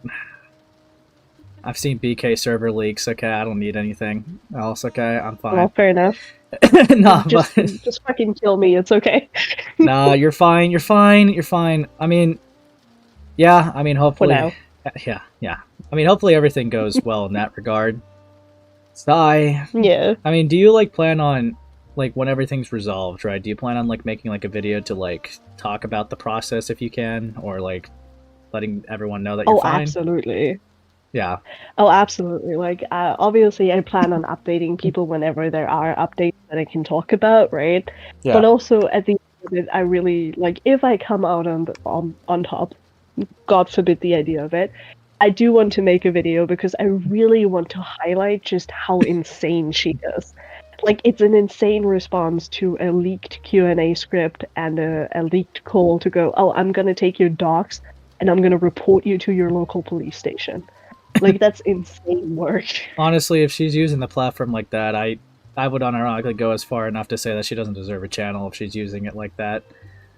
Like, that's... Well, actually, she broke TOS. Like, she broke Yeah. YouTube's TOS, unironically. I looked into it because I was curious and people had pointed it out to me, but YouTube's TOS specifically states that when you strike somebody for copyright, you only get to save that data to sue them. If you do not do that, you can't keep the data saved. So, And she just kept unironically, it. unironically, it would be worse for her if she didn't sue you. Yeah, like the entire point of the DMCA strike is that you have the choice between, doing nothing and the video goes back up, or filing for court. She didn't file for court, which is why all the videos are back up. And from that moment on, she would be legally obligated to delete all data that she acquired. She didn't do that. And that's breaking TOS. Like, YouTube literally states you can't do that. Which is why I'm looking at YouTube, I'm like, how much more does she need to do? Like, we talked about this, YouTube, the first time she struck me. Yeah. Yeah, no, she definitely does not deserve to have that if that's what she's doing. That's fucking mental. But... Yeah, and like, she's threatening to do it to more people, like, in the report. She talks about how she's gonna do it to Alex, but she's just paused it for now. Bro. And how she's considering to do it to fucking, Lio as well, but she's just pausing it for now. And I'm just like, stop. Just stop, girl. Lol? Get therapy, dude. Fuck. Man, I really hope she does it to Beckett. Kidding. I bet. I doubt, honestly, that she's going to do it to Beckett because I think she recognizes she can't hurt Beckett.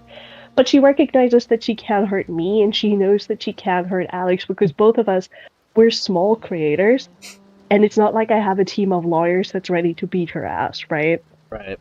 So, I think she's aware, and this is why I call her malicious like all the time.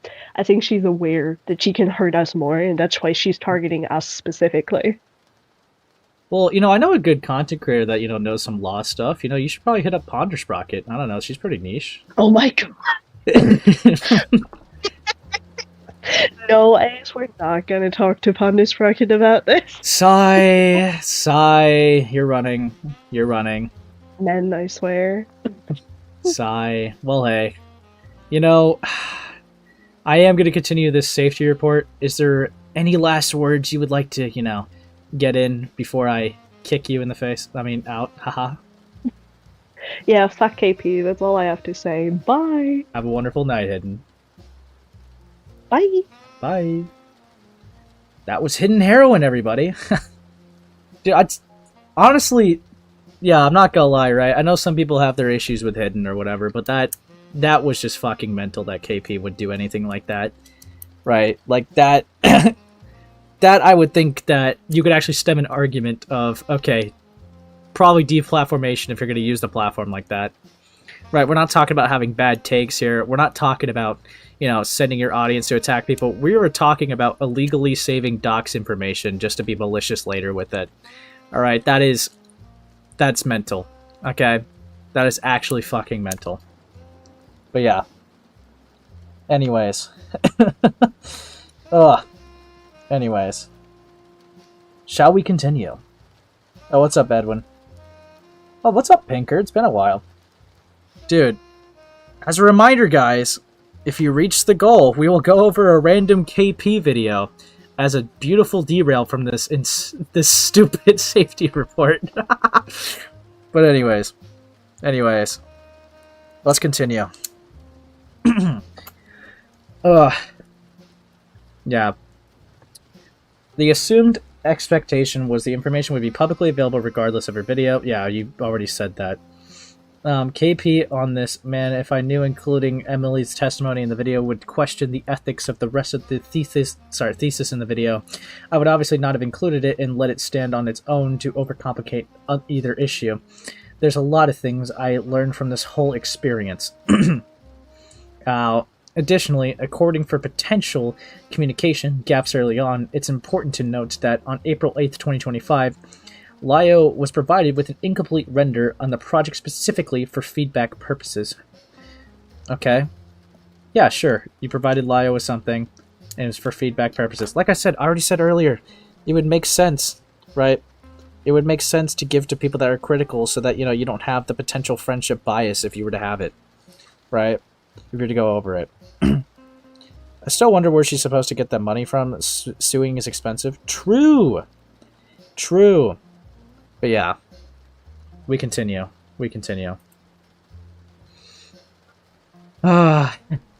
To be transparent, it is acknowledged that the Emily-related portion of the video was likely incomplete at the time of the render. However, there is no documented evidence of consistent or meaningful feedback provided on any other material / unspecified reasons. Lio's later criticism regarding prevention and escalation is therefore inconsistent, as he had a clear opportunity to raise concerns and did not act on it. Fuck off. It's not its responsibility to be your wrangler, okay? You're an adult. You can take care of yourself. What's up, Kevin? Here's my 2 pence for the derail. Thank you. Thank you very much. Much appreciated. 3 more and we'll look at a bad KP video. I know that sounds like a oxymoron. Well, no, not an oxymoron. That sounds like a redundant phrase, because, you know. Okay, let's... As requested by chat, I'll try my best. Sure. Speaking of passing, can I pass along the expose draft? I gave some options to the Saber victim for alternative ways to go about things, so waiting on her in the meantime. You mean my draft? I mean the video about DA games and Saber, haha. I don't see why not, as long as you trust whomever you show it to. I mean to you, for feedback specifically. Oh. Yeah. Sends document. Dude. Brother. Ugh. Sure, speaking of passing... Okay, yeah. KP additionally clarified that the point directly the next day. Okay. Also, as an update on the Saber victim, she's gonna come out on Twitter. First warned her about her harassment, the harassment, and the potential risk of her anonymity being compromised, so she seems aware and still wants to go forward. Alright then, that'll be on her. What's wrong with that statement? See, this is not really Lio, giving, his blessing either, right? We're talking about, their actions are their actions. That type of statement is pretty neutral. So it's again, you're an adult, you're all grown adults, okay? You could all handle your own. If you want to make a public accusation that someone's a rapist, then go for it, see what happens, and if it fumbles on your face, it fumbles on your fucking face. Oh, thank you for the 2, Lucari. Appreciate it. Dude. Ugh, okay. God, not this fucking hooligan. Ugh. Introduction of Beckett of Cope and Seethe, May 2025. In May 2025, an online discussion surrounding KP's video continued to develop. Lio introduced KP to content creator Beckett from Cope and Seethe. Beckett was presented to KP as a trustworthy third party who would provide her with a fair opportunity to explain her perspective and discuss the surrounding controversy, which he did. It is important to note that later revelations of Beckett's bias to certain parties of the case were not clearly presented or communicated this time. If these biases were communicated to KP, she would have likely declined the call altogether. Yeah, because she's a pussy. Dude. I'm gonna be so real, right? Again, the call he had was fine. It honestly was like pulling teeth to get, straight answers out of you.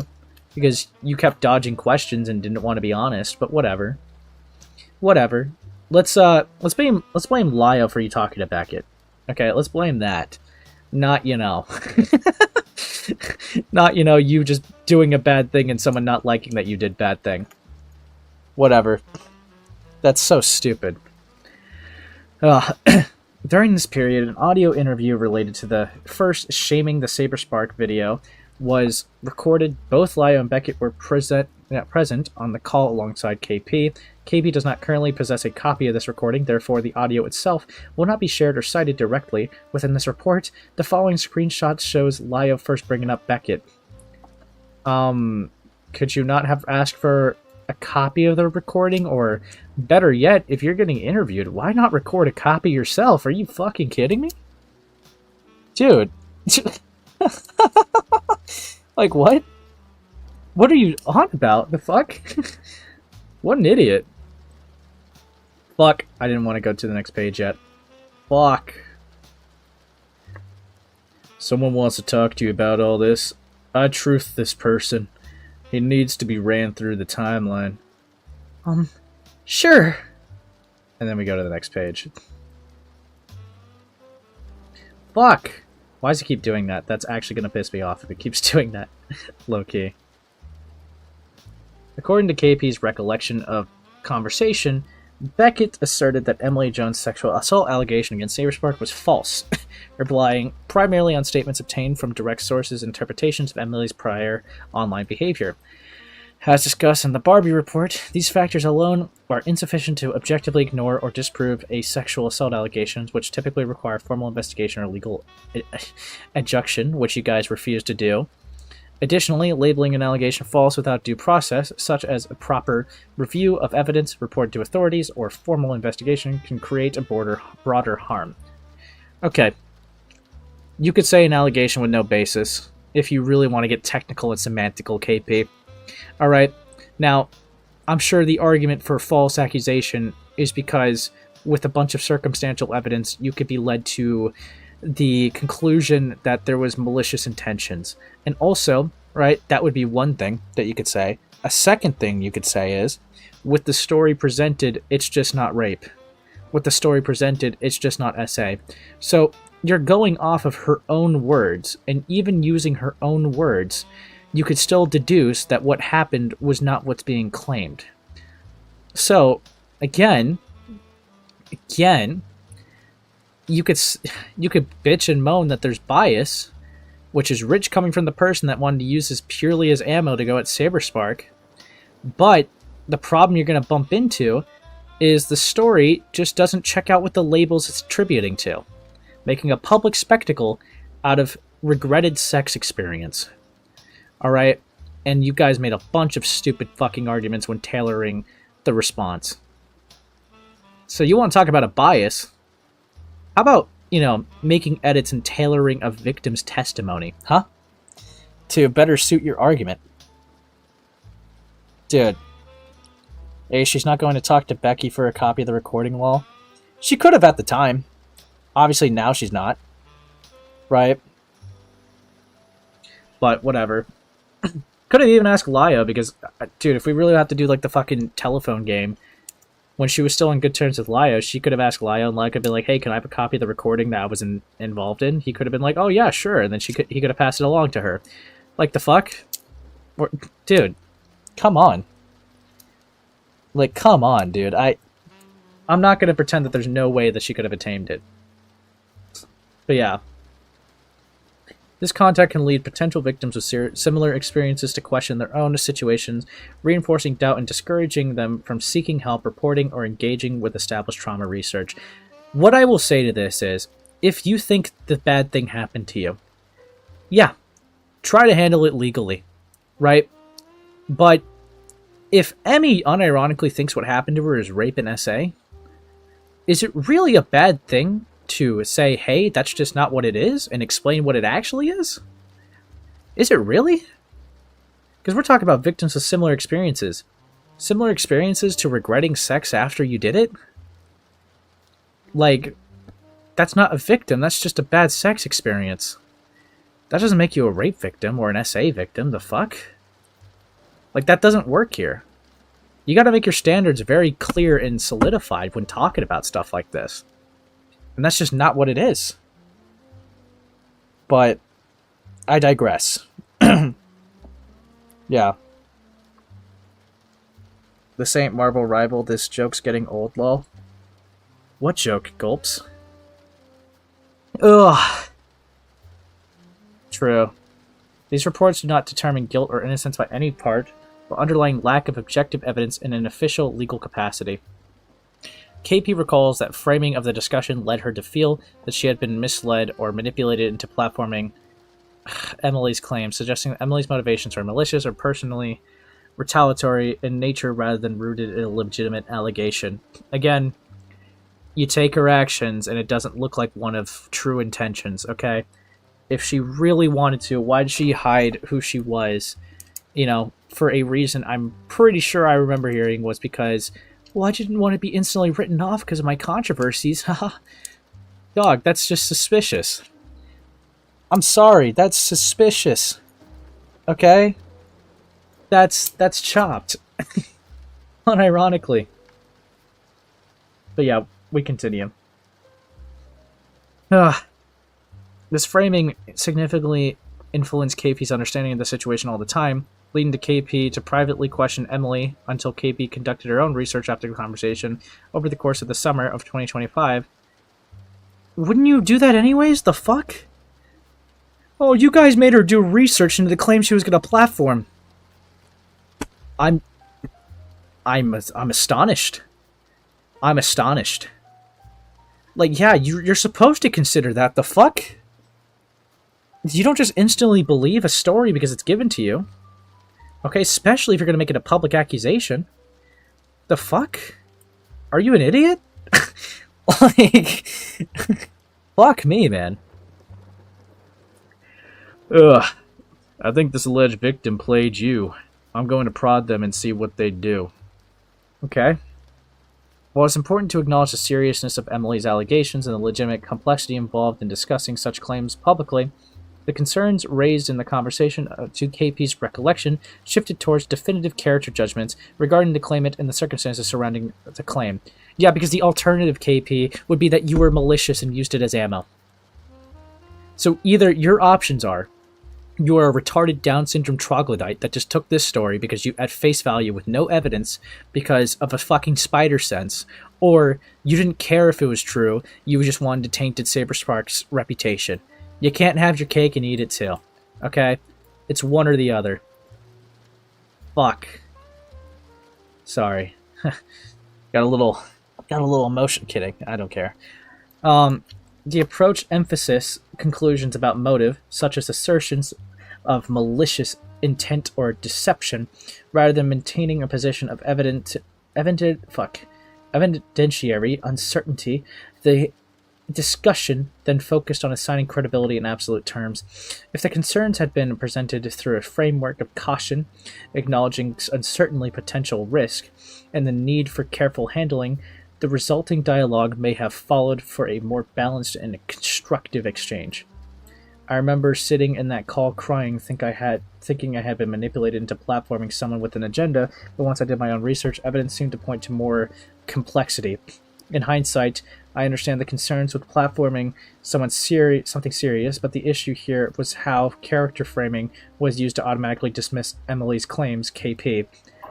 Recognizing and observing patterns is something that's always going to happen when it's just purely testimonial evidence, because that's all you can do.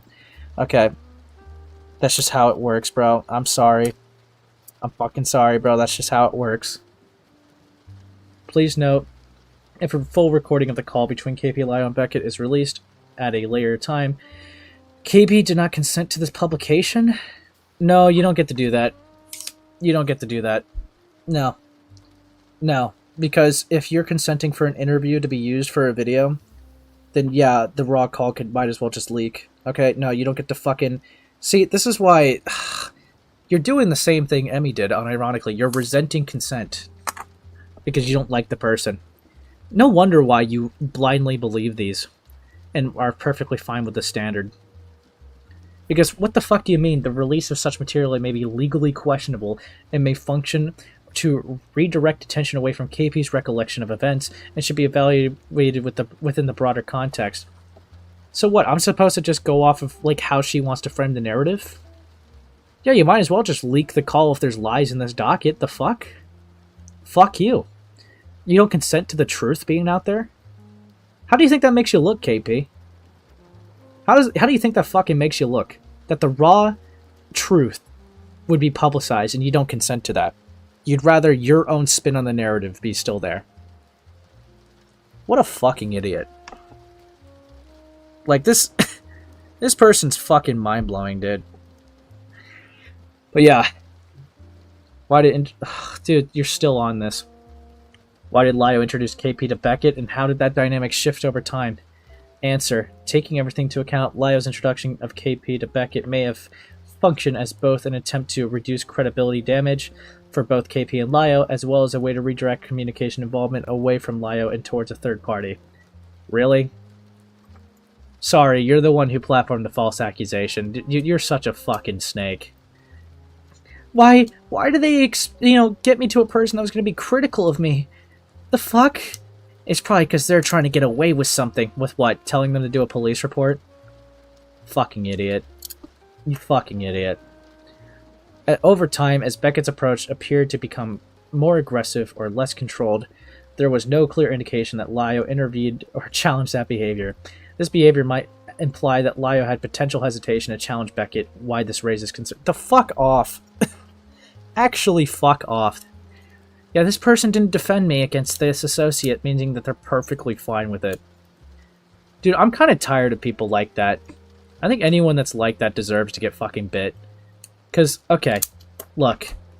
I've dealt with a scenario like that, and it's so fucking annoying. Okay? If you have two friends, right? And the other one, in this case, the other one's asking you questions and is fully transparent about a public video and being fully transparent about being critical of you, right? You're not a fucking troglodyte baby, okay? You consent to this by joining the call, accepting the questions and answering the questions, alright? You can't play this little baby game of, oh, I'm just a wee little innocent guppy. I don't know what the fuck I'm doing. Lio kind of coerced me into a call with Beckett, and then Beckett was evil. Like, no, fuck off. You're a grown fucking woman. Okay? You're a grown woman. You can consent to whether being a part of a Discord call or not and just leave. Okay? That is so fucking stupid. You could have denied the interview at any time. You could have just denied engaging with Beckett further on. Okay? That is not on anybody else but you. And that's so stupid that you're treating it like it is.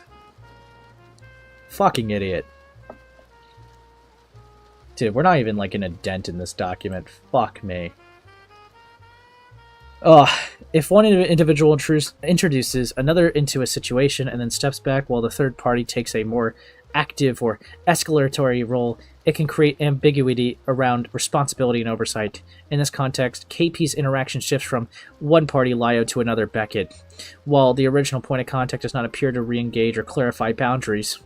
This can result in reduced accountability, unclear lines of responsibility, and increased risk if the third party conduct becomes more aggressive or unpredictable. Yeah, you wanted Lio to be your attack dog and police his connection for you. No. That's stupid. Okay? Anyone that does that. I'm sorry if my friends don't get along. If they want to duke it out, they could duke it out. For the most part, I try not to get involved, but sometimes I get that stupid fucking thing where someone will be like, oh, you should have, like, banned this person for me. You should have handled this person for me. Okay. Why did you choose them over me? Dude, no, that's such a fucking stupid mentality. You are a grown woman and you can handle yourself. Okay? And if you don't like my associates, or if she doesn't like his associates, don't fucking engage. Okay? That is how easy it is. It's always that easy. Okay? I'm not responsible for my associates. Lio's not responsible for his associates. Okay? That's not how this fucking works. Alright, this is so stupid. I hate that this has to be reiterated with a new person every time. This mindset is truly a mindset and not just a person. Because it's so stupid that I'll see this relitigate into another person every single time. And no. Honestly, if you're doing this, yeah, no, KP is being very fucking controlling and manipulative if that's how she's going to take it. Because you didn't do this thing for her, right? Because Lio didn't police Beckett. Because Lio didn't tell people to calm it down on calling her a bitch, or a whore, or a cunt, or whatever. Because he didn't do that, that means he's fully supporting all the insults that get thrown at her. He's fully supporting of anything. No, that's stupid. That's fucking stupid. Dude. Also, Ace, do you think Disney consented to letting her use KP name assets for the pitch? Oh, lol? Well, Ace is getting upsetty. Lol? I'm never upset, haha. KP wants to speculate on everyone's intentions, but says no one can draw conclusions based off of the evidence presented. Yeah, no. Yeah, she'll speculate intentions if it affects her. But when she false accuses someone of rapist and has a clear history and a pattern of behavior of, like, her actions being displayed, it's like, how dare you insinuate my intentions? You do that to other people. Fuck off. Okay? Again, this is stupid. This is really fucking stupid. But yeah. This can result in reduced accountability, unclear lines of responsibility, and increased risk in the third party's conduct becomes more aggressive or unpredictable. I really don't care of sharing recorded calls or you're part of... Fuck you. Fuck you. Oh, they shared my segment around. They shared the leaked call. What the fuck, man? What the fuck? Okay, don't share OVs. I'll take a listen. Dude, fuck off. Subsequent evidence from the Barbie report indicates that this draft material most likely had been shared to the additional third parties without documented authorization. Individuals identified as having received, heard the audio, and or discussed the materials include YouTuber Cartoonshi. I wonder how I got to Cartoonshi. I'm not going to be a dick, but Lio and Cartoonshi are not friends. That's not a secret. Wonder how I got to Cartoonshi. Makes you think. Huh? Makes you think. YouTuber Ying the Yang. When the fuck was my buddy... How'd you get it this wrong? I mean, maybe I was just looking at it wrong. Maybe I was just looking at it wrong. Hold on. Am I looking at it wrong? Dude. Fuck. What the fuck is this notification? Lol. Dude. I never knew.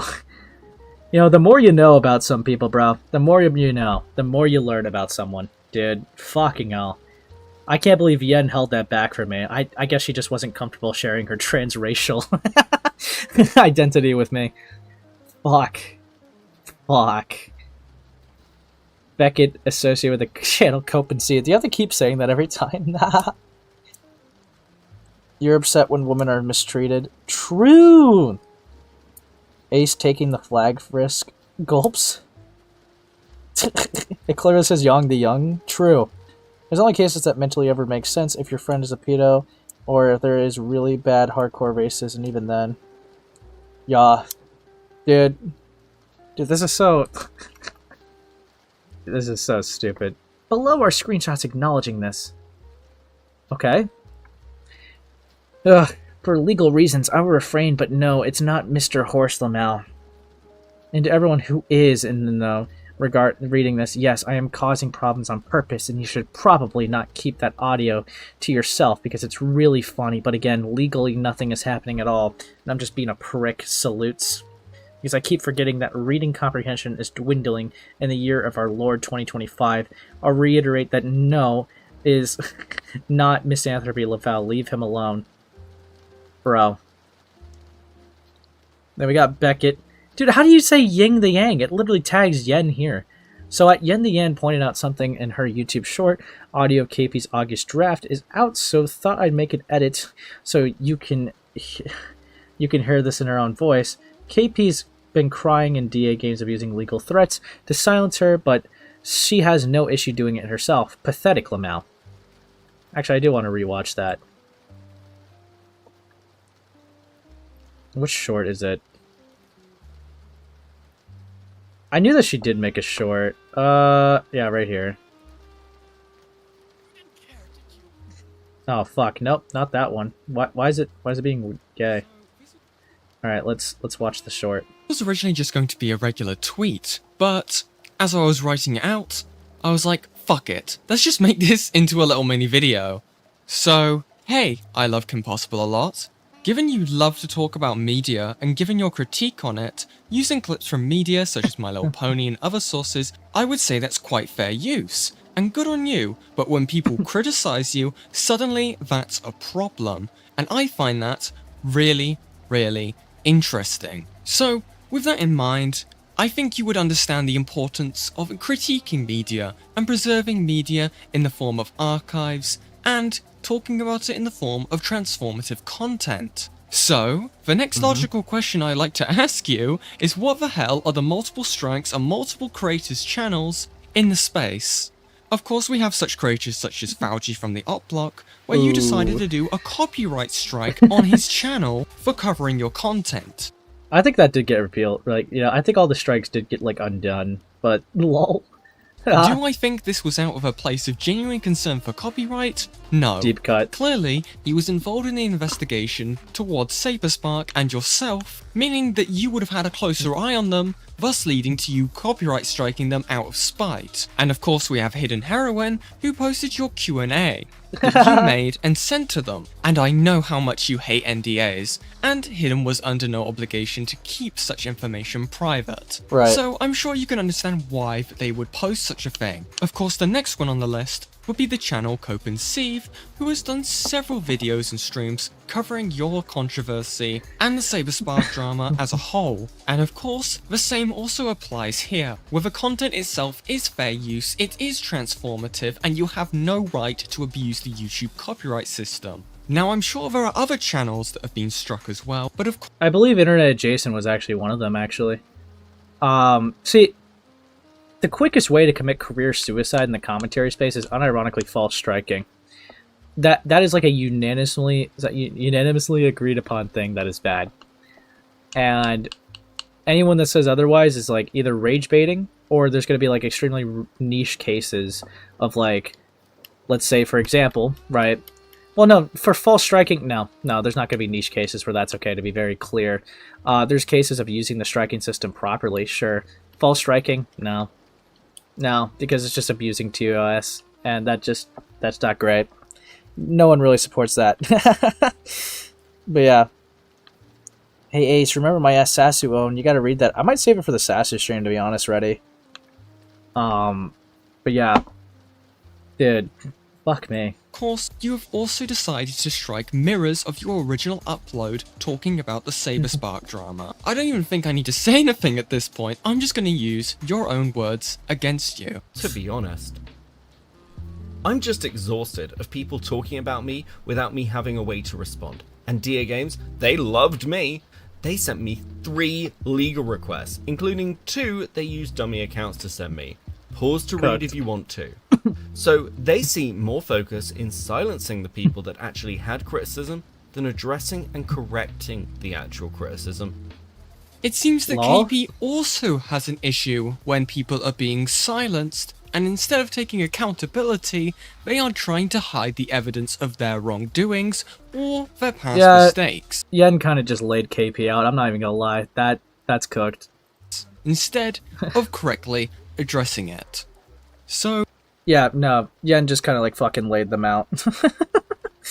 Don't worry guys, Yen is in the clear because KP is talking about yin the yang, not her. Dude. Yen won't be strike, trust. I'm actually curious, does Yen respond to the yin the yang comment? Does she respond to the digital, race play thing? Does she respond to the race play accusations? Let's see. Yeah, okay, let's see it. Fuck. apparently calling me Ying the Yang. We are going to be covering KP's safety report on Lio Convoy, okay? We've already had some amazing art made for this, okay? Thanks to the lovely Dot, who is always asleep when I stream, and then they always appear randomly in the VODs. So, Yeah, buddy. hi Dot, I know you're seeing this. Hey KP, Ying the Yang. Oh, someone did art, lol. Not what I'm called. Dude, this is awesome. They just acknowledge it. Dude, I was expecting... I was expecting them to crash out, as they usually do. Dude. Reason for it, if memory's serving me correctly. But yeah. This sounds like an AI having a stroke. Who's the yin and the yang? I'm gonna kill you. Oh, dude. Okay, yep, she's slowly crashing out, slowly deteriorating over time, as you could see. Yep. Hal, immediately made, as soon as this doc came out, Ying the Yang, my evil alter ego, and they've stated, evil yen alter ego, yin the yang. Her eyes are yin-yang orbs and she has heterochromia. Okay, Her that powers that are is kind of ice cool. freezes thing. She That is makes kinda videos cool. about crocheting. Okay, so she's really upset about it. So guys, don't spam yin the yang around her. Yeah. Yeah. Dude. Yeah. It's okay that you're into race play, Yen. We get it. But no. I'm kidding. I'm kidding. The circulation of the draft appears to have occurred prior to any finalized or publicly released version by KP. Beckett's admission regarding the audio. Okay, yeah, people had your audio. Who cares? Although motive cannot be definitely assigned, the following represents possible reasoning for why Lio may have shared the draft based on surrounding communications framing used. Transparency concerns. Lio may have believed that sharing the draft promoted transparency regarding future interactions or collaborations between himself and KP, particularly as disagreements began emerging publicly. Because the draft referenced other creators in addressing prior commentary, Lio may have viewed disclosure as clarifying context rather than distributing private material. Or to get a second opinion. Honestly, I genuinely think it's probably just going to be a second opinion. I'm going to be so honest. Alright. I'm going to be so fucking honest. Oh, what's up, Candlewick? Dude. Dude, this is how you know. This is how you know Yen made it. Okay? This is how you know Yen made it. She's having KP be racist. Okay? Yep. The draft contained clarifications addressing statements made in earlier commentary videos. Examples. Oh my god, who cares about... KP comparison involving Jon Stewart was characterized by Cartoonshi as an expression of ego or self-importance. The draft clarified the reference was tied to KP's Jewish cultural background and identity. Bro. Meaning the earlier interpretation was inaccurate. Lio may have believed sharing the draft allowed third parties to verify, recess those interpretations, or warn additional parties how that narrative could be challenged. Bro. Perceived safety or risk management. Given escalating public discussion, Lio may have viewed the draft as relevant to protecting himself. God, fuck off! Are we still speculating? This is... Dude, fuck. I really don't care. I really don't care. I just can't care. Oh my god, he spread a fucking audio note around. Fuck, you're touched. Dude, you're so cooked. Oh my god. Oh, it just keeps going. KP to Lio to Beckett to the yin the yang. Oh my god. Yeah. Okay, who cares? I don't fucking care, dude. Lio aware of private information being shared October 6th. Man. Or is that actually proof? He could just be saying that in the beginning of the stream because it talks about KP and then just dipped. I'm gonna need harder evidence than that. Play the item bounce theme? What are you fucking talking about? No. Ah. Additional documentation indicates that Lio was aware that private communications... Again, we're still on the fucking note. There's no available evidence that Lio publicly objected to the circulation of these materials or discouraged their dissemination from others in the commentary community. In the available transcript, the discussion instead proceeds with commentary on the material themselves rather than questioning whether they should be circulating at all. Dude, yeah, you look bad. Cope fucking harder. Keep coping. Holy shit. Pattern-based analysis of available evidence suggested that reputational risk may have been a limiting factor in Lio's response, specifically reluctance on a challenge of a prevailing public narrative, particularly within this immediate social or professional networks, may have discouraged more direct intervention. In summary, although Lio was aware of the scope of the lack of privately circulating information by other commentators, there is no proof that he used his position to question the legal and ethical implication of others or... the actions of others, despite identifying KP as a friend. Dude, she's choosing her words a lot more carefully than she did with the rape accusation. Maybe she's learning. Maybe she is learning. Dude, fine, ready. I will read... Not ready, sorry. Fishy, I'll read it near the end. Remember, guys, 81 of you and 34 likes. Let's get to 50 likes. I know you guys can do it. And also 2 more donos, and we'll watch a random KP video as a derail. But yeah. Within reason. KP informs Lio that she discovered Barbie was leaking private material. Okay, October 10th, 2025. In October 10th, 2025, KP informed Lio that she has identified a likely source of the unauthorized information leak. KP alerted Lio that evidence indicated Barbie had been sharing private materials and information beyond the original agreed collaborative context. You see what's annoying to me? Did you ever see Lio bitch and moan about legality of the Dreamer call going around with him from my server? Did you ever hear that? Did you ever hear that he went like, or someone recorded the VC, what the heck, bro? Like, I need to take them to court. Did you ever hear that? No. You know why? Because he's not a bitch. Like AP is. Dude. Fuck me. God.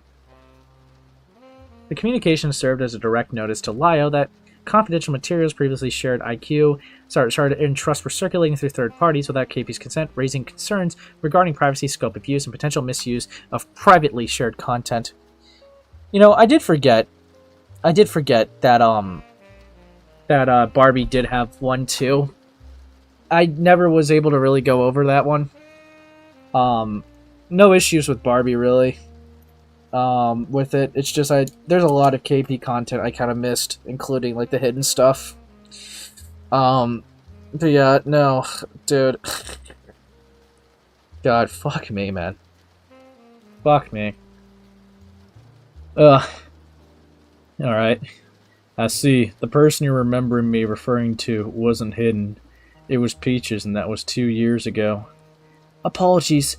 Time is a bit wonky these days. Also, you did tell me so. And these are pre-censored, but if you need this, haha. Okay.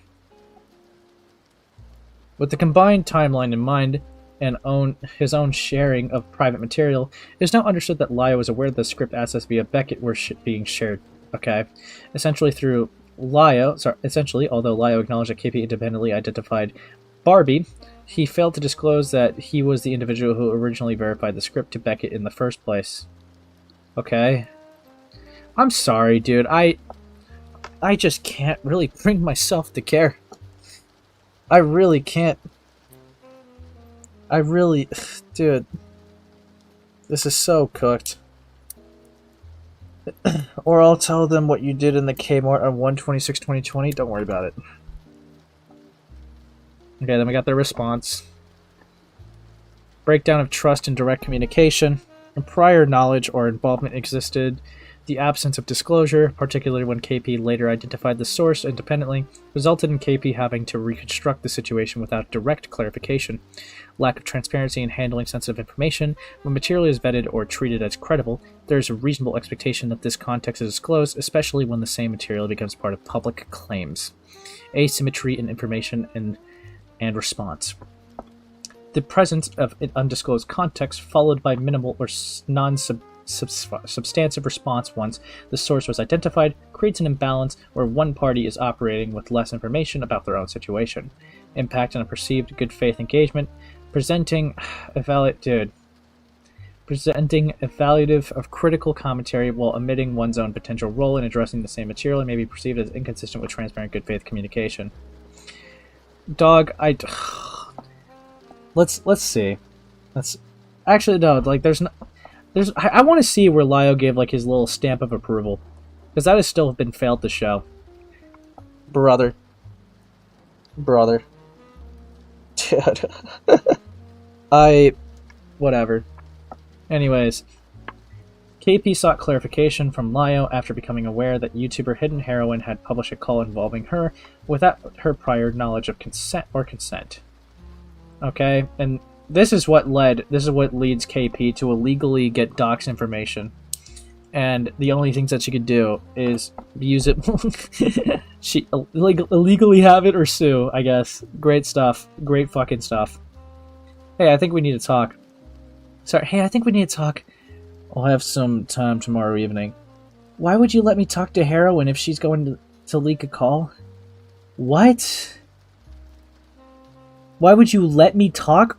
Are you fucking 5? What do you mean, let you? Aren't you like an independent woman and can stand on your own? Are you like a fucking child? Bro. I can't explain another person's actions to you. I'll be able to call tomorrow at 6 p.m. CST. Did you have any knowledge that was her intention, though? I'm trying to give the benefit of the doubt, but it feels like I've been set up. And as Hidden explained earlier, they did have like good faith and good grace, and then they were lied to. Okay. I think that's fair to say that she went into that call not with the intention to leak it. So, yeah, it's really not that deep. Holy fuck. But whatever.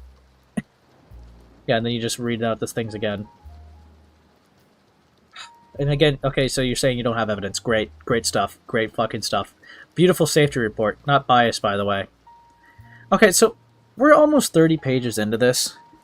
How am I supposed to sit here and say, like, you know, I'm supposed to come to the conclusion that, so this is a safety report. I'm supposed to see him as a dangerous man for this? Really? Really? You're a fucking joke, dude. Holy fuck.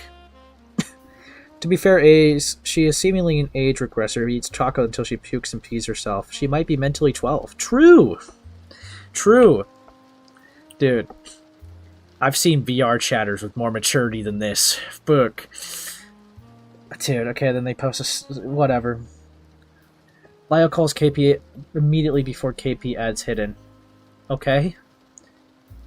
Who cares? Okay. Great stuff. Great fucking stuff, dude. Timestamp evidence shows Hidden what was added by KP only 2 minutes after a conversation with Lio ended. Okay. How do you have someone as your mod in your server and you don't even have them added for that long? Are you an idiot? I don't know, like, I feel like I believe I have my mods added. I don't know, it's just like a thing where it's like, it's just basic communication, right? Like, I don't know. Kind of wild to me. While this does not confirm an introduction directly, it raises a reasonable question as to how contact began. Show DMs. Dude, fuck me. Yeah, you're just obfuscating details of the timeline. Additional available documentation shows that Lio and Hidden had some kind of working relationship, including collaboration on art, thumbnails, and related materials. They're friends. Okay, she's a mod in Cat's Lair. Oh, dude, the secret's out. Feels good to get that off my chest. Okay, great. Supporting evidence of this continued collaboration is also provided below. You're autistically proving that they're... Oh my god. I don't care that they're associated. Oh, good. Jesus. Oh, boy. Dude. What stream were you and the Twink watching of VR Chat Ace? I was watching, with Gilla, Beckett's, food shops coverage. Because it was funny. But yeah, no. How's it going, low gubby space? Horrible, dude. I only got some snacks and a whole lot of yap. Other documented conversations, including a recorded call between Hidden and Lio, covered by YouTuber Goddammit Malcolm. I wonder what KP thinks of Malcolm. I'm very curious. In December 2025, indicate discussion of coordinated activity related to an ongoing project involving multiple individuals. Within the call, participants reference having worked on or discussed aspects of the situation over a period of time, suggesting private communication or planning rather than a single isolated interaction. Interesting. Just one more, Ace. We'll crash out over vid instead. Thanks, guys. Thank you for the 2, Kevin. Okay. Okay. Okay, Malcolm also remarked...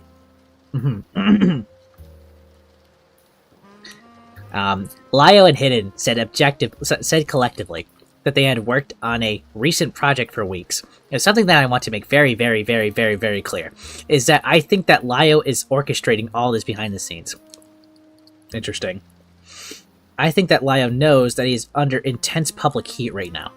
He knows that a lot of his goodwill in other communities, such as Beckett, such as Fauci, are contingent on him behaving well and not engaging in the same behaviors that he used to. I'll be very clear. I think he's behaving exactly the same. but he's calculated about it, and he is letting Hidden off leash to do his dirty work for him. 818 to 854 to Malcolm. I kind of just disagree with that. I'm going to be honest. Whatever. I mean, Malcolm can think what he wants. I personally just disagree with that. I don't think that he, like, deployed the hidden heroine in order to epically mog, like, KP. Right?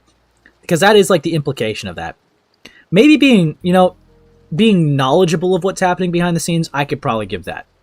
Right? Maybe. Because, like, I'm not going to pretend, like, Hidden probably didn't go to Lio to be like, this happened, by the way. But yeah, I don't agree that he's orchestrating it, no. Oh, thank you for the 2. Fine. Dude, thank you. Is Malcolm talking about the hidden goat thing? Then what is this in relevance to? What the fuck? Lol? Lol?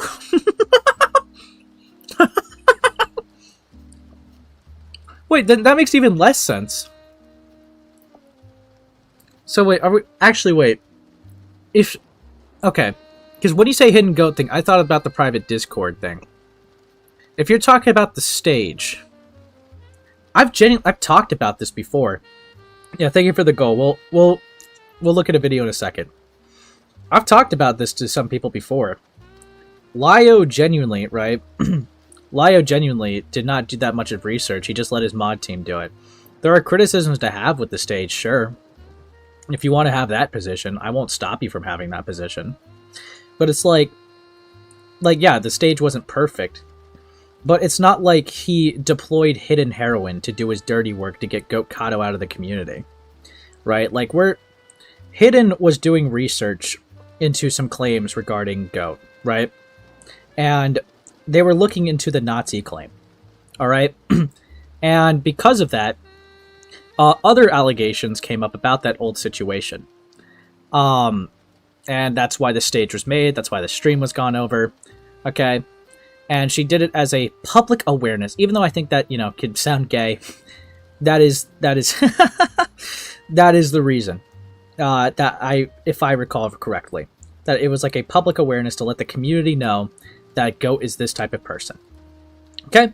And it's their community, that's why it happened in the server. Yeah. So, yeah, look, it was so obvious that how uninvolved Lio was with that stage, he was merely present and permitted it. Which you could have criticisms with, right? Because it's like, okay, well, if we're going to take out a community member, right, and we're going to do it in your own community, it probably would make more sense, right? Like, for example, if I was trying to, like, talk about, like, why a Spurg is removed from MySpace for probably doing some pretty bad stuff, it would probably make more sense for me to be the one to do it, rather than, letting my mod just take full reins on the research. And just letting them do it. I understand Lio's a busy guy, but I think that could probably be a fair critique. If it's going to be a community awareness in your own community, it probably would make more sense to be the one to tell your community, rather than a mod person doing it. However, do I think that makes him, like, bad? No, I don't think that makes him bad or fucked up in the situation, nor do I think that he sicked an attack dog on someone. Right? Like, that's just... Dude, I don't really care. Like, Hidden did research, okay? Hidden did research and displayed her research. She made some mid points and bad points. Like I mean, we've talked about it, right? We've talked about it. Other people have talked about it, for sure. The whole... She's using her autism to steer attention away from the, like, topic of conversation. Sure. Criticizable. Okay? Again, not an attack dog, and she was doing genuine research into it, and then that's what she found. So she wanted to talk about it. You could probably say that she maybe jumped the gun a little too early. She probably, things kind of like became a mess. Is Hidden the Wolves? Apparently. I would even say a critique I would give to Hidden, instead of just trusting the other mods with it, maybe... Because here's the thing, right? If you only review it with your friends, like we talked about earlier, there's a chance of a biased lens reviewing it. Like, and just coming to the conclusion that they did. because it's like, oh yeah, no, you're going strong, girlfriend, right? Now, granted, with all of that out of the way, right? All that out of the way, there was criticisms to give. There was things to talk about. There was things to, bring attention to, right? There was. Could it have gone a bit better? Sure. What couldn't go better?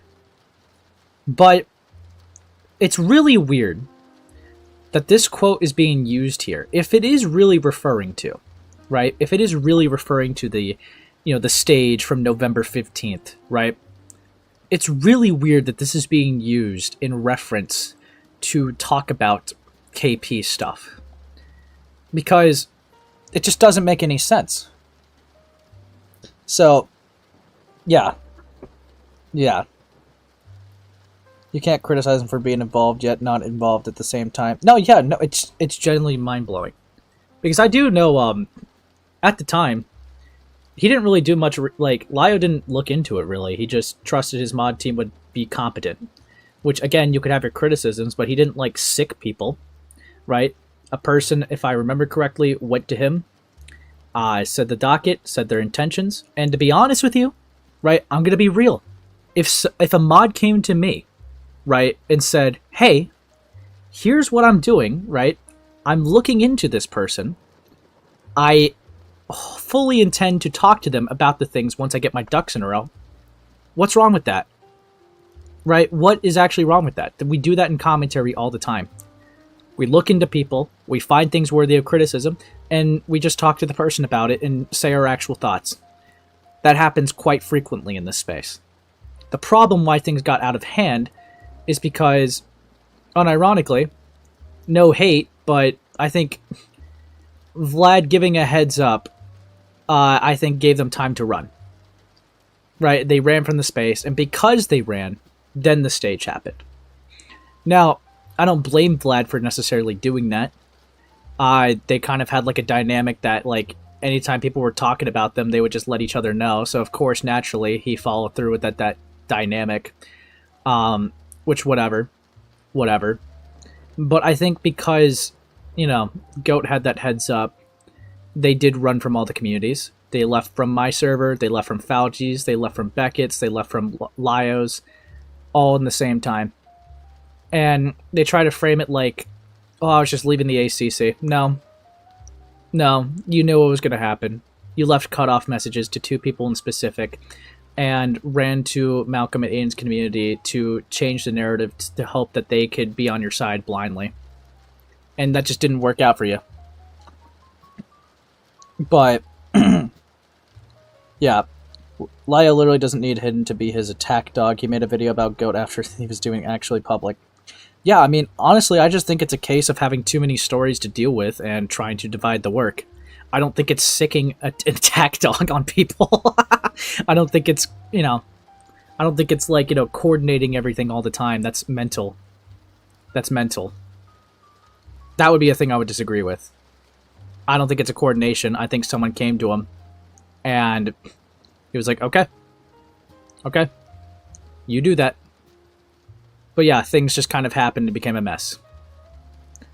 I don't really agree with that framing. I understand that Malcolm doesn't have the best view of Lio, which is whatever.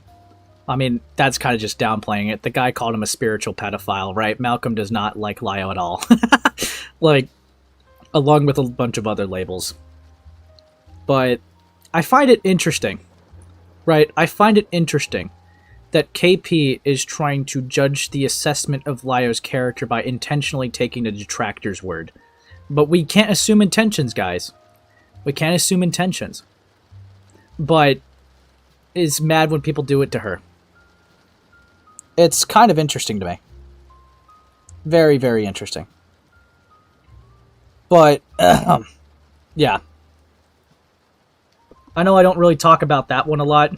I don't really try to, because realistically, that's my ex, right? I'm not trying to talk about my ex on my platform. I'm going to be transparent with my thoughts about it since it kind of came up.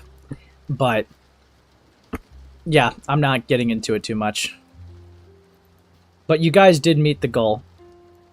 So, what video should we do, guys? I'm thinking, because if I do a popular one, do I really want to do brony content? Dude. Alright, I want to find one of reasonable, reasonable length. Reasonable length. Okay. Because I'm not going to watch their Lily video, right, in entirety. It's like an hour and 23 minutes, right? I want to do one of reasonable length. So, I'm going to choose one. Don't worry. Like, that was a core issue. Claims were being made, assertions were being made, and not being proven. I mean, now we know Goat was 100% fried, but it wasn't proven. Sure. Sure. Honestly, it was a tired topic. True. Hey, Ace, I just clipped your stream and sent it to your DM. What'd you do this time, little guppy? Oh, whoops. Anyways. Deployed the hidden heroin. Oh, bro. Deployed the hidden heroin. Lol? Fine, I'll just show this now, too. Honestly, something it feels like I have a few people to reach out to ask for help. Almost feels like you're not allowed to ask for help in this day and age. I just take what comes to you. I want to be happy guy posting this guy's character online, but things are bleak and gray at the moment. I want to disagree with your boundary. Some more little eggy. What the fuck? What the fuck? Do you think that Sassy gets embarrassed when he poos out eggs in front of Lio? Sorry if that offends anyone, but I thought it was a funny thing to ask. Virgins? Dude. Dude, no. What the fuck, Fishy? Holy fuck. Holy fuck. That was interesting. Anyways.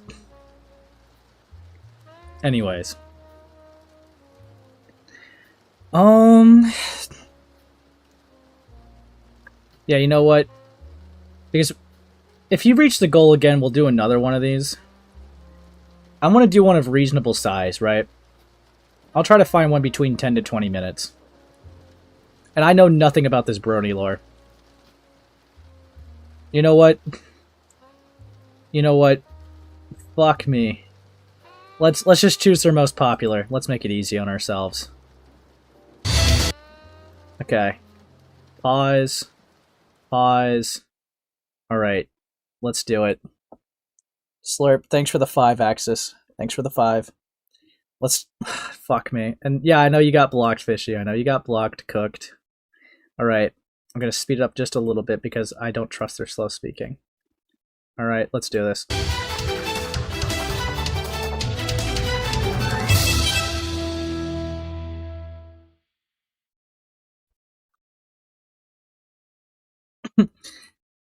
I mean, if you want to give the story, fuck. Let's go and meet the bronies as a trademark. Real? Now, if it's all the same to you, class dismissed. Dude, I never got the appeal with brony stuff.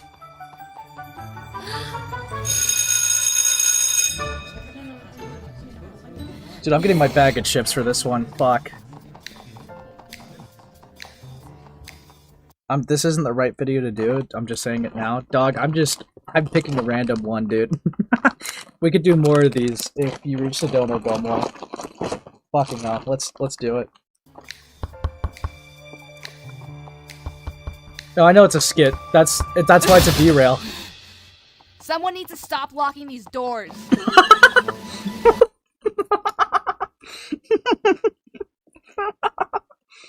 No way. No way.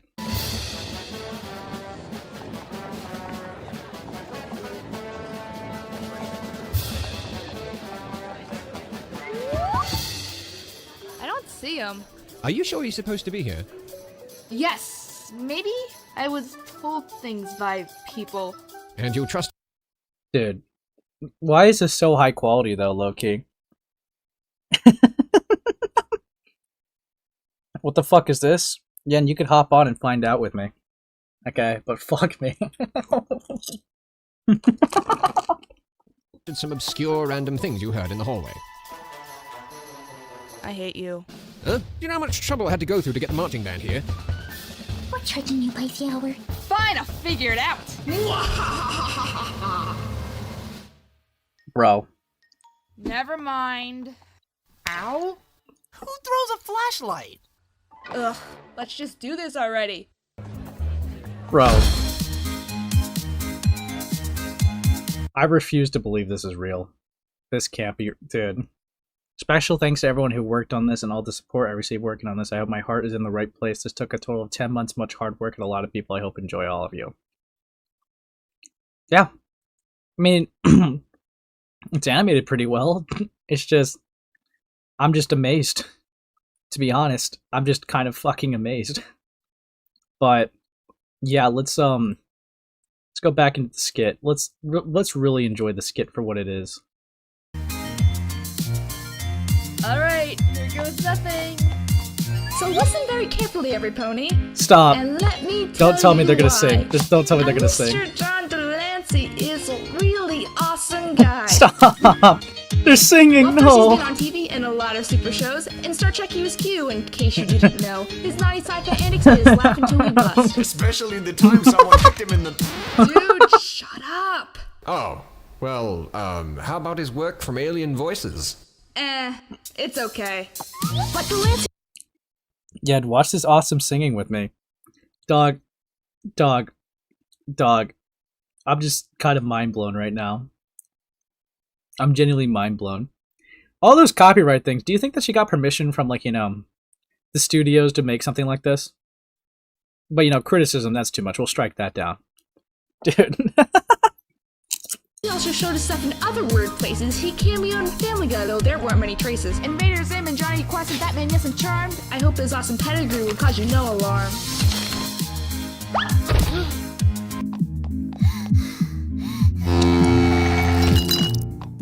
Fuck.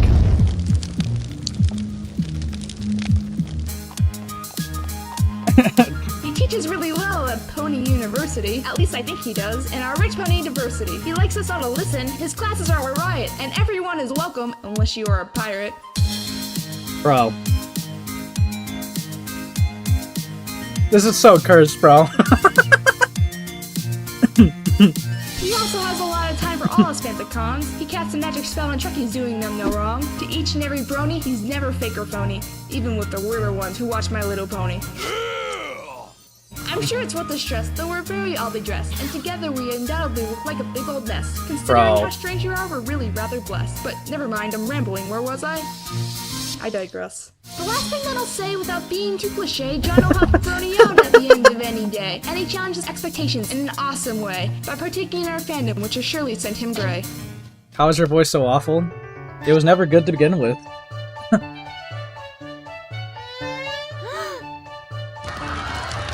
No! Not Derpy!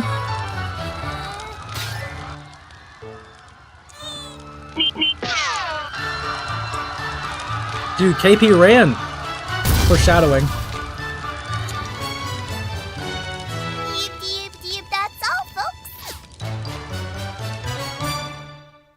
Bro. That's gonna be hard to top, but let's try anyway. Woo! But whatever, I want to do this part because you know what? I'm frustrated. No one gets it. No one gets why I respect John Delancey as much as humanly possible. Sure, some assume that just because I love Discord and his character from an analytical standpoint, that it's somewhat of a given that I like the guy who voices him. Duh, right? But no, that's not the case. No! I will school you, Internet, and why John Delancey is awesome, despite voicing Discord. So, it's no secret that Discord is my favorite character, for a number of reasons. But in order to make this case as unbiased as possible, we're just gonna hide this information at the bottom of the ocean and forget about it now. Just forget about it for a little while, okay, Internet? Okay? What the This fuck why is John Delancey awesome. that? Dude. We're watching a beautiful review on John Delancey. Okay? Who? Apparently the person who voices Discord? Asked? Yeah, you're a pedophile. Anyways. Hi, buddy. Yeah, fuck you, Ying the Yang. Okay, we're trying to get through this beautiful topic, and you're derailing with saying Hi, Space Aids. Hi, Space Aids. Deep cut. Anyways, let's go back, please. What do you mean go back? You want me to look at the image? Hold on. Want to see me do it again? But in order to make this case as unbiased as possible, we're just gonna hide this information at Picard is better than Kirk. KP loves Discord. Discord, whatever did you do?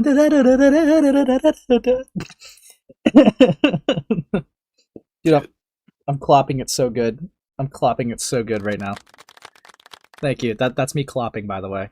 Bottom of the ocean, forget about it now. Just forget about it for a little while, okay, internet? Okay? This is why John Delancey is awesome. If there's something that proves I could never, ever be an actor, then Star Trek's weird situations are that proof. For example, Captain Picard, his crew, and Q are lost in the forest in the 12th century as Robin Hood characters. But weren't they just on a ship dealing with archaeological findings? Or the time Q and Janeway were stuck in the middle of a continuing How war, old but is she somehow now? they're in the middle of a civil war? Wait, Because this video would have been 11 years ago, Freaking 2014. hell. I was gonna say. Yeah, She sounds like she's so full of joy and whimsy before she decided to fake claim SA. yeah. I love false accusing people as rapists. Yeah. Oh, dude, she shows her Something face in happened. this video. Fuck, I'm not ready. Oh no. I'm not Is that gonna be ready. like Erica Kirkstad, bro? Wait, what the fuck was the point of that animation? Unique skit? Okay. Gilla, I don't know why you're fucking hating. Play my voice clip. I just sent it. You swear, as long as Yen's here, it's important. You'll understand why. I swear to God. If it's the Yenny clip, I'm sweeping. Oh my god, bro. Please don't play that shit. I'm gonna be trans. Okay, fuck off. Oh wow. Fuck Wow, off. You're that's evil. crazy. You're evil. So happy for you, dude. Anyways. wait, what? But anyone who can make the scene somewhat work has my eternal respect.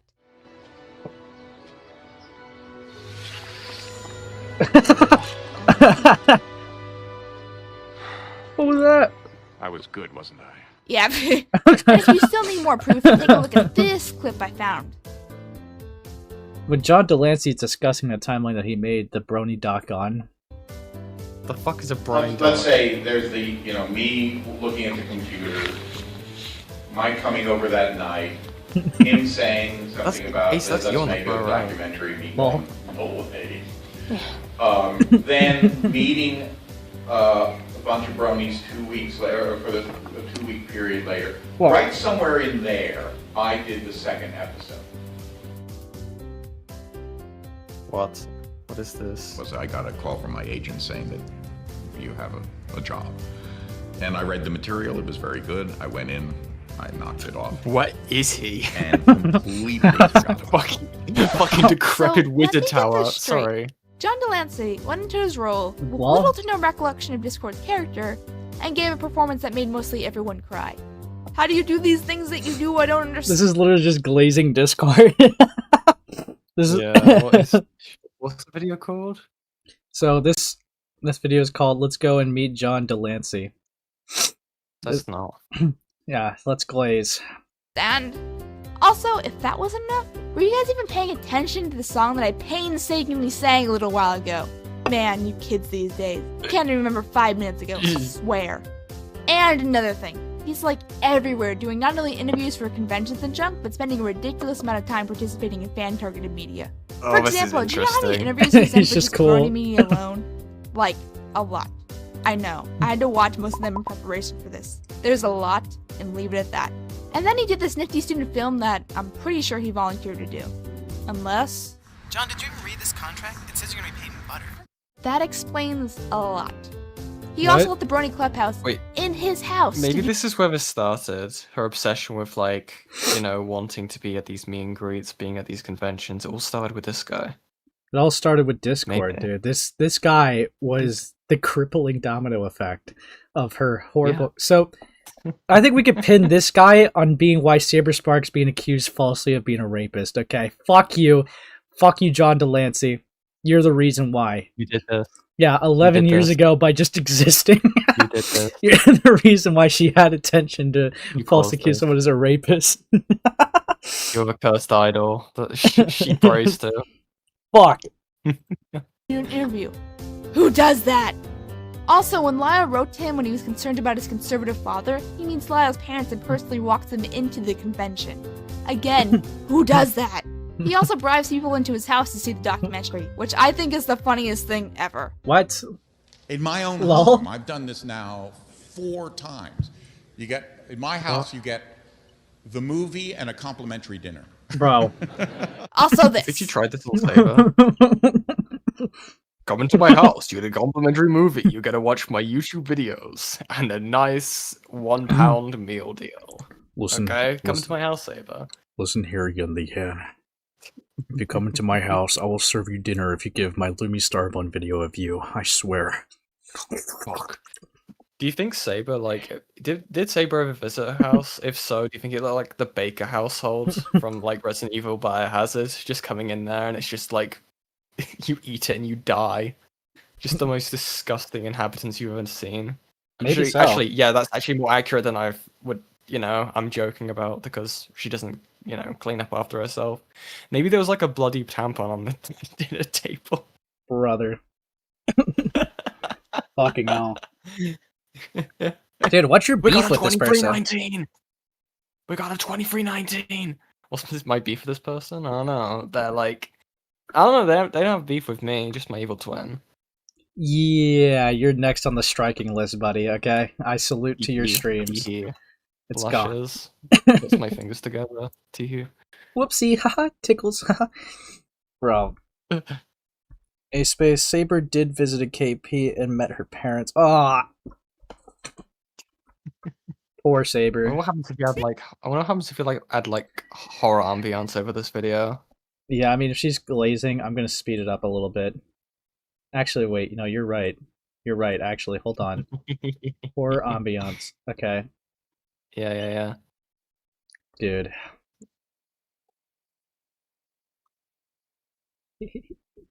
Scary ambience. I use like asylum music sometimes, it's great. It's gonna be great.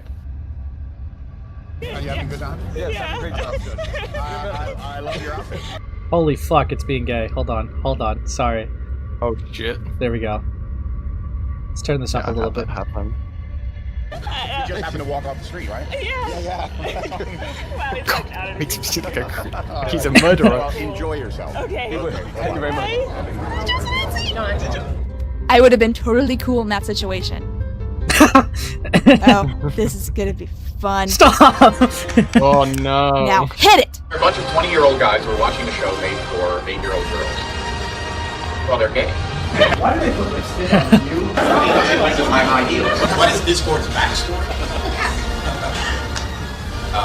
I don't know. The documentary is going to premiere at the Republican National Convention. Is this a secret hit piece? Oh my god. She called me up and she said, John, we need a psychopath. The Discord section. Was not a good shot for this. Yeah, And no one's going to get it. How dare we not include a segment on clopping? They had to drag me. What the fuck? No, you don't move. You move. No. You get closer to the camera. 22 inches of yeah. You have a problem with that? You don't need to call me Mr. Glancing Shine. My liege is good. Seriously, bro. I was wondering what your favorite of the main 6 ponies is. Which one's your favorite?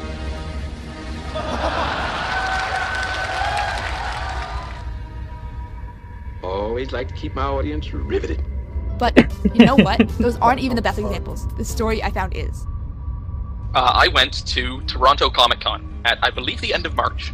And it just so happened that one Mr. John Delancey was a guest there. So I decided I totally wanted something with Discord on it, signed by him. I went searching through my image folders and I found a fantastic piece of art by an artist by the name of ILoveKimPossiblealot. Hey, this is too loud. This is fantastic. It's got Discord and Sorry. Celestia face-to-face. Celestia's looking all pissed. I'm like, yeah. Dude, it's probably the ambience too, I'm not gonna lie. Yeah. There we go. This is the perfect picture. I'm totally going to get this signed. So I take it and I have it printed off on a nice piece of glossy paper. It looks great. And I go to the convention. I get to the convention and I'm standing in line. There's like 2 people up, in front Lil of me waiting to Yeah. talk to John Delancey. And as I'm getting closer, I'm looking at the picture. And I happen to spy something in the picture that looks a Wait, little what the suggestive. fuck? Fun fact, John also hate KP now too, as well as bronies. That's amazing. That's what started the evil arc. him. But I think to myself, no, don't worry about it. John Delancey is a professional. So I get up there, I hand him the picture. Well, I introduce myself. I've been watching Star Trek since I was a kid. Love to use Q, but as of late, I've been watching something else you've been in, and I handed him the picture. He's all, oh, look at that. Just a second. And he waves the girl that was in line ahead of me back. She comes up and he says, you remember I told you that I was doing voices in cartoons? She says, yeah. He says, well, this is the character I was playing. And he holds the picture up, and he points to Discord, and he says, this is Gluey. I mean Discord. She kind of nods her head, and she says, it looks kind of like you. And he turns around and he says, what part of this looks like me? And she looks all nervous right at me, and she's like, what do I say? And I just kind of stroke my beard, and she's like, yeah, facial hair, that's it. And he looks at it, he's like, no. He was like full scruff. Yeah, facial hair. He's like, no. Part of me did it. No.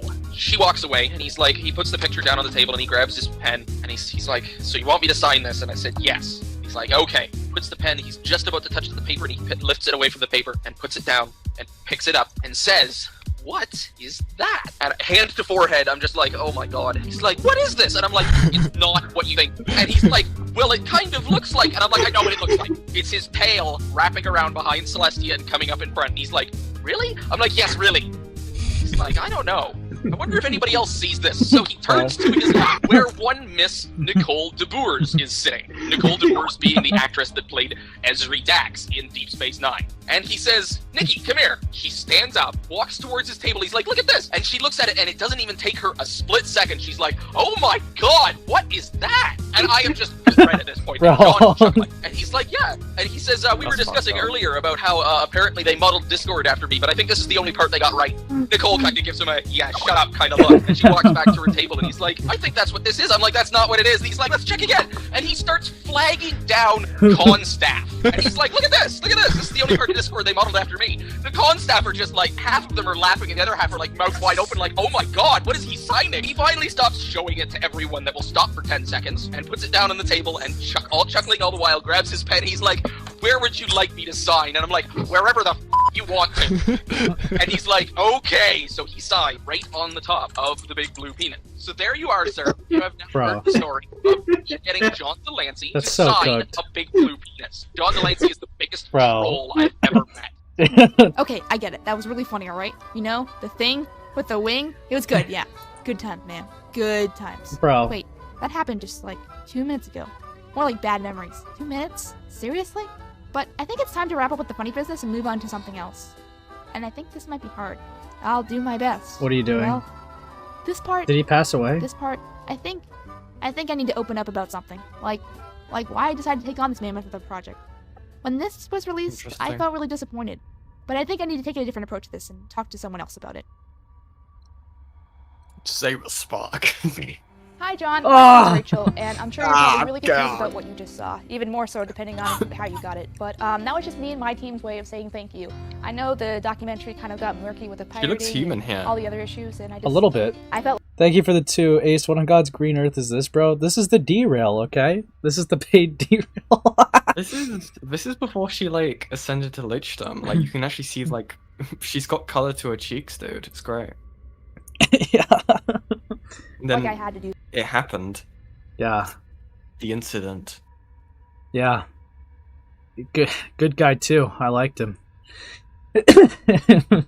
Fucking hell. Dude. Something, so that was my kind of gift to you. I don't know if you can see this, but I'm really nervous about talking and speaking on camera, but I'm trying to keep my cool. Very hard.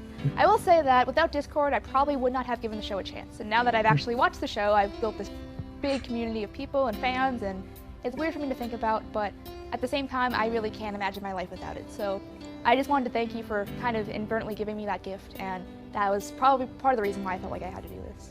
That's all I really wanted to say. Thank you so much. Thanks, John. Thank you, John Delancey. Thank you, John Delancey. Thank you, John Delancey. Thank you, John. Thank you, John Delancey. Thank you, John Delancey. Thank you, John. Live Prong and Losper. Or something like that. That's like a yen joke. Yep. No. Okay. We're done with the derail, guys. If you That want me... was a horror jump scare. Fucking hell. As you can see, ILoveKimPossiblealot, commonly more referred locally to as Rachel, has made this very stalkerisk allegation against Lio Convoy. Dude, I can't, bro. Now, if you guys want another bad derail like that, Please do. Meet the goal again. And I'll do another relevant KP channel. Please, chat. Please do it. Please. Oh, gosh. Honestly, God, dude. I don't know how much of this document I really want to entertain. Yeah. Apparently, one thing you should keyword search is furry. Furry? Oh, because of the army of furries or whatever? I think someone mentioned that in my chat. Yeah. Lol? Yeah. Yo, what's good, Monstrous? Why is she showing her pony? Don't worry about it. Don't worry about it. I'm just clopping about. Dude. John trolled us all, man. Yeah. Also, I can't really keyword search, right? Well, no, I could. Hold on. Furry. YouTube's most... Okay. Animal furry adjacent accounts. Yeah, that one. Okay. Skipping a lot of filler here. And zooming in. Good. Okay. Leaking and or hacking of private information. January and February 2026. Between January and February 2026, several incidents occurred involving the unauthorized access and dissemination of private materials associated with KP. These incidents include the apparent compromise of KP's DeviantArt account, during which the account was accessed without permission and all work was deleted. Additionally, fraud attempts reported on KP's private account, or bank account, and private or unreleased materials were subsequently circulated online. Regarding the DeviantArt hack, KP noticed that the account was additionally made to follow anthropomorphic animal/furry adjacent accounts.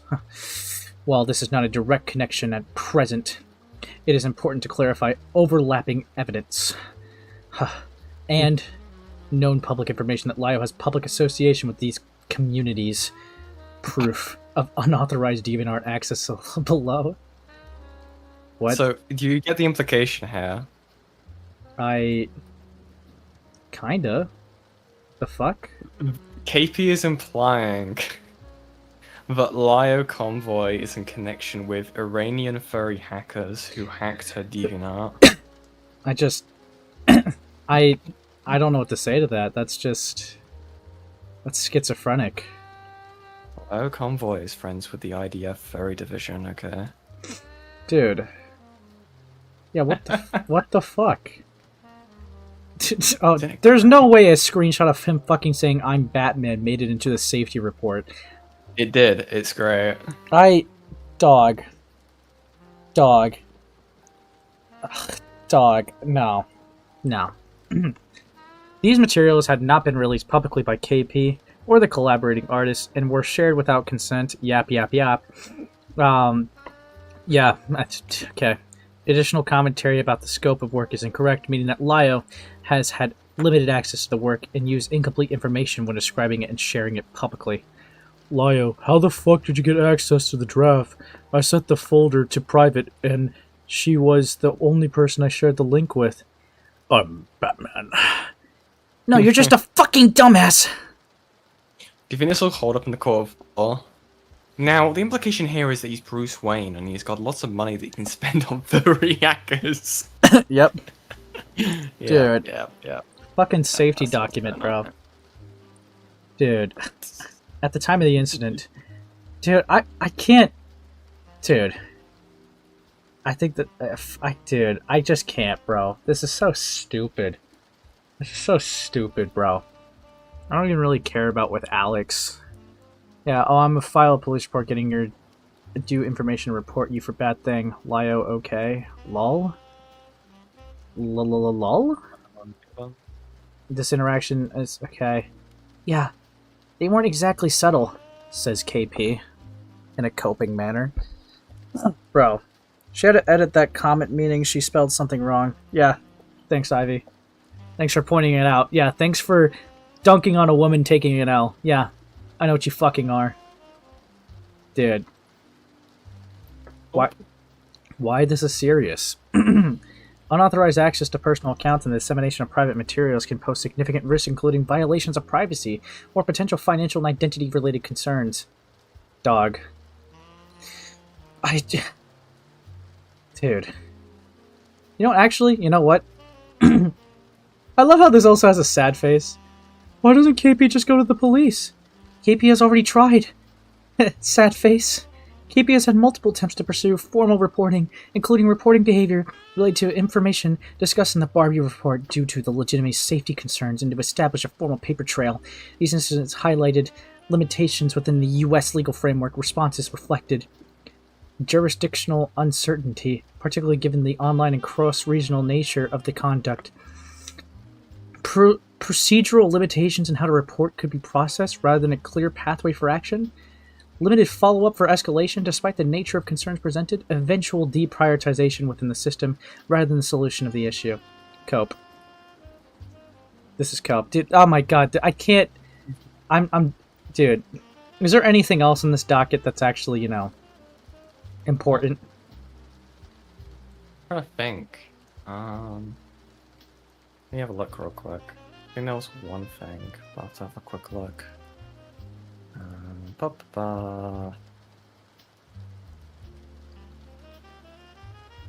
Can you keyword search humanity? I think Hidden brought this up earlier. Oh right, have they already? This is like the this? Well, no, this is the humanity. end, No. yeah, this is like the end of the docket, right? Yeah. Yeah, I think I'm gonna end off with this then. Oh god, this is so stupid. This is a stupid fucking docket. It killed my brain as well, don't you worry.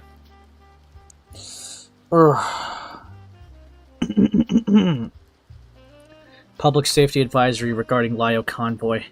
Based on the patterns of alleged behavior outlined in this report, including consent-related concerns, handling of private information, communication boundary issues, escalation of conflicts, and public reframing of private interactions, individuals are advised to exercise caution or cease contact when engaging in direct or private communication with Lio. Gulps? Fuck. In particular, where there is a risk that the conversation may be recorded, misrepresented, or shared beyond their original context. Guys, do you think when Lio called into my stream, he recorded it? I hope not. Individuals are advised to limit or cease contact for personal, ethical, legal, and safety reasons. What do you want, Yen? Are you scared? Nothing. I'm horrified. Okay. Okay. Final note.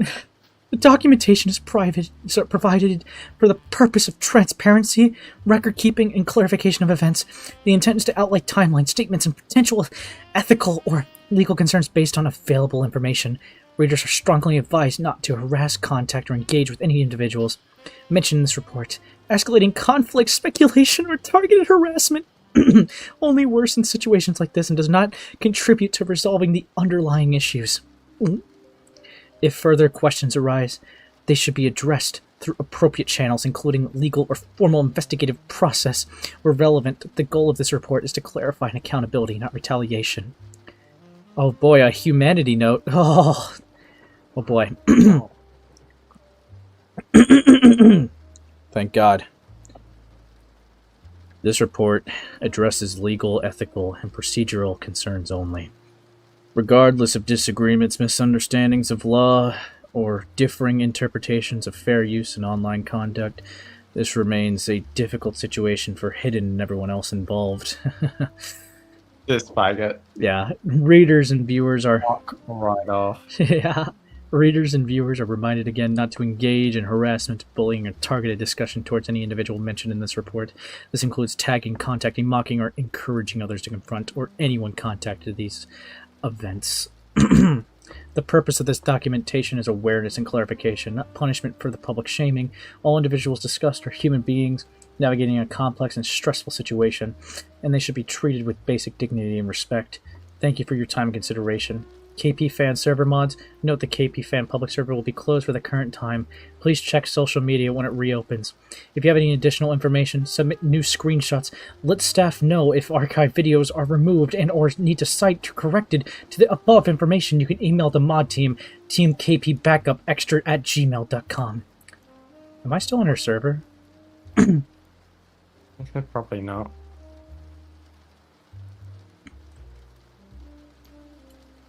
Lamau even. Sigh. Dude, I wonder what they're talking about in here. I don't have permissions. What the fuck? I just want to say hi. Dude, what the fuck? Well, you do have perms, you just can't see the messages through. You'd have to unironically keep this shit open all times, I'm pretty sure. It's what the mask is. Because you're a faggot. Dude, thank you for the 5, Bomberman. If we reach the goal, we force Yen and Ace to start oh, no. Disavow. No.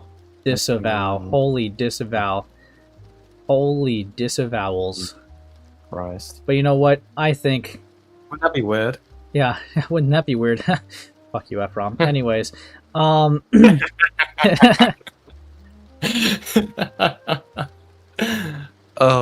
God. I'm gonna give it to my boy, Himpy. Everyone, please raid Himpleton's server. No, I'm kidding.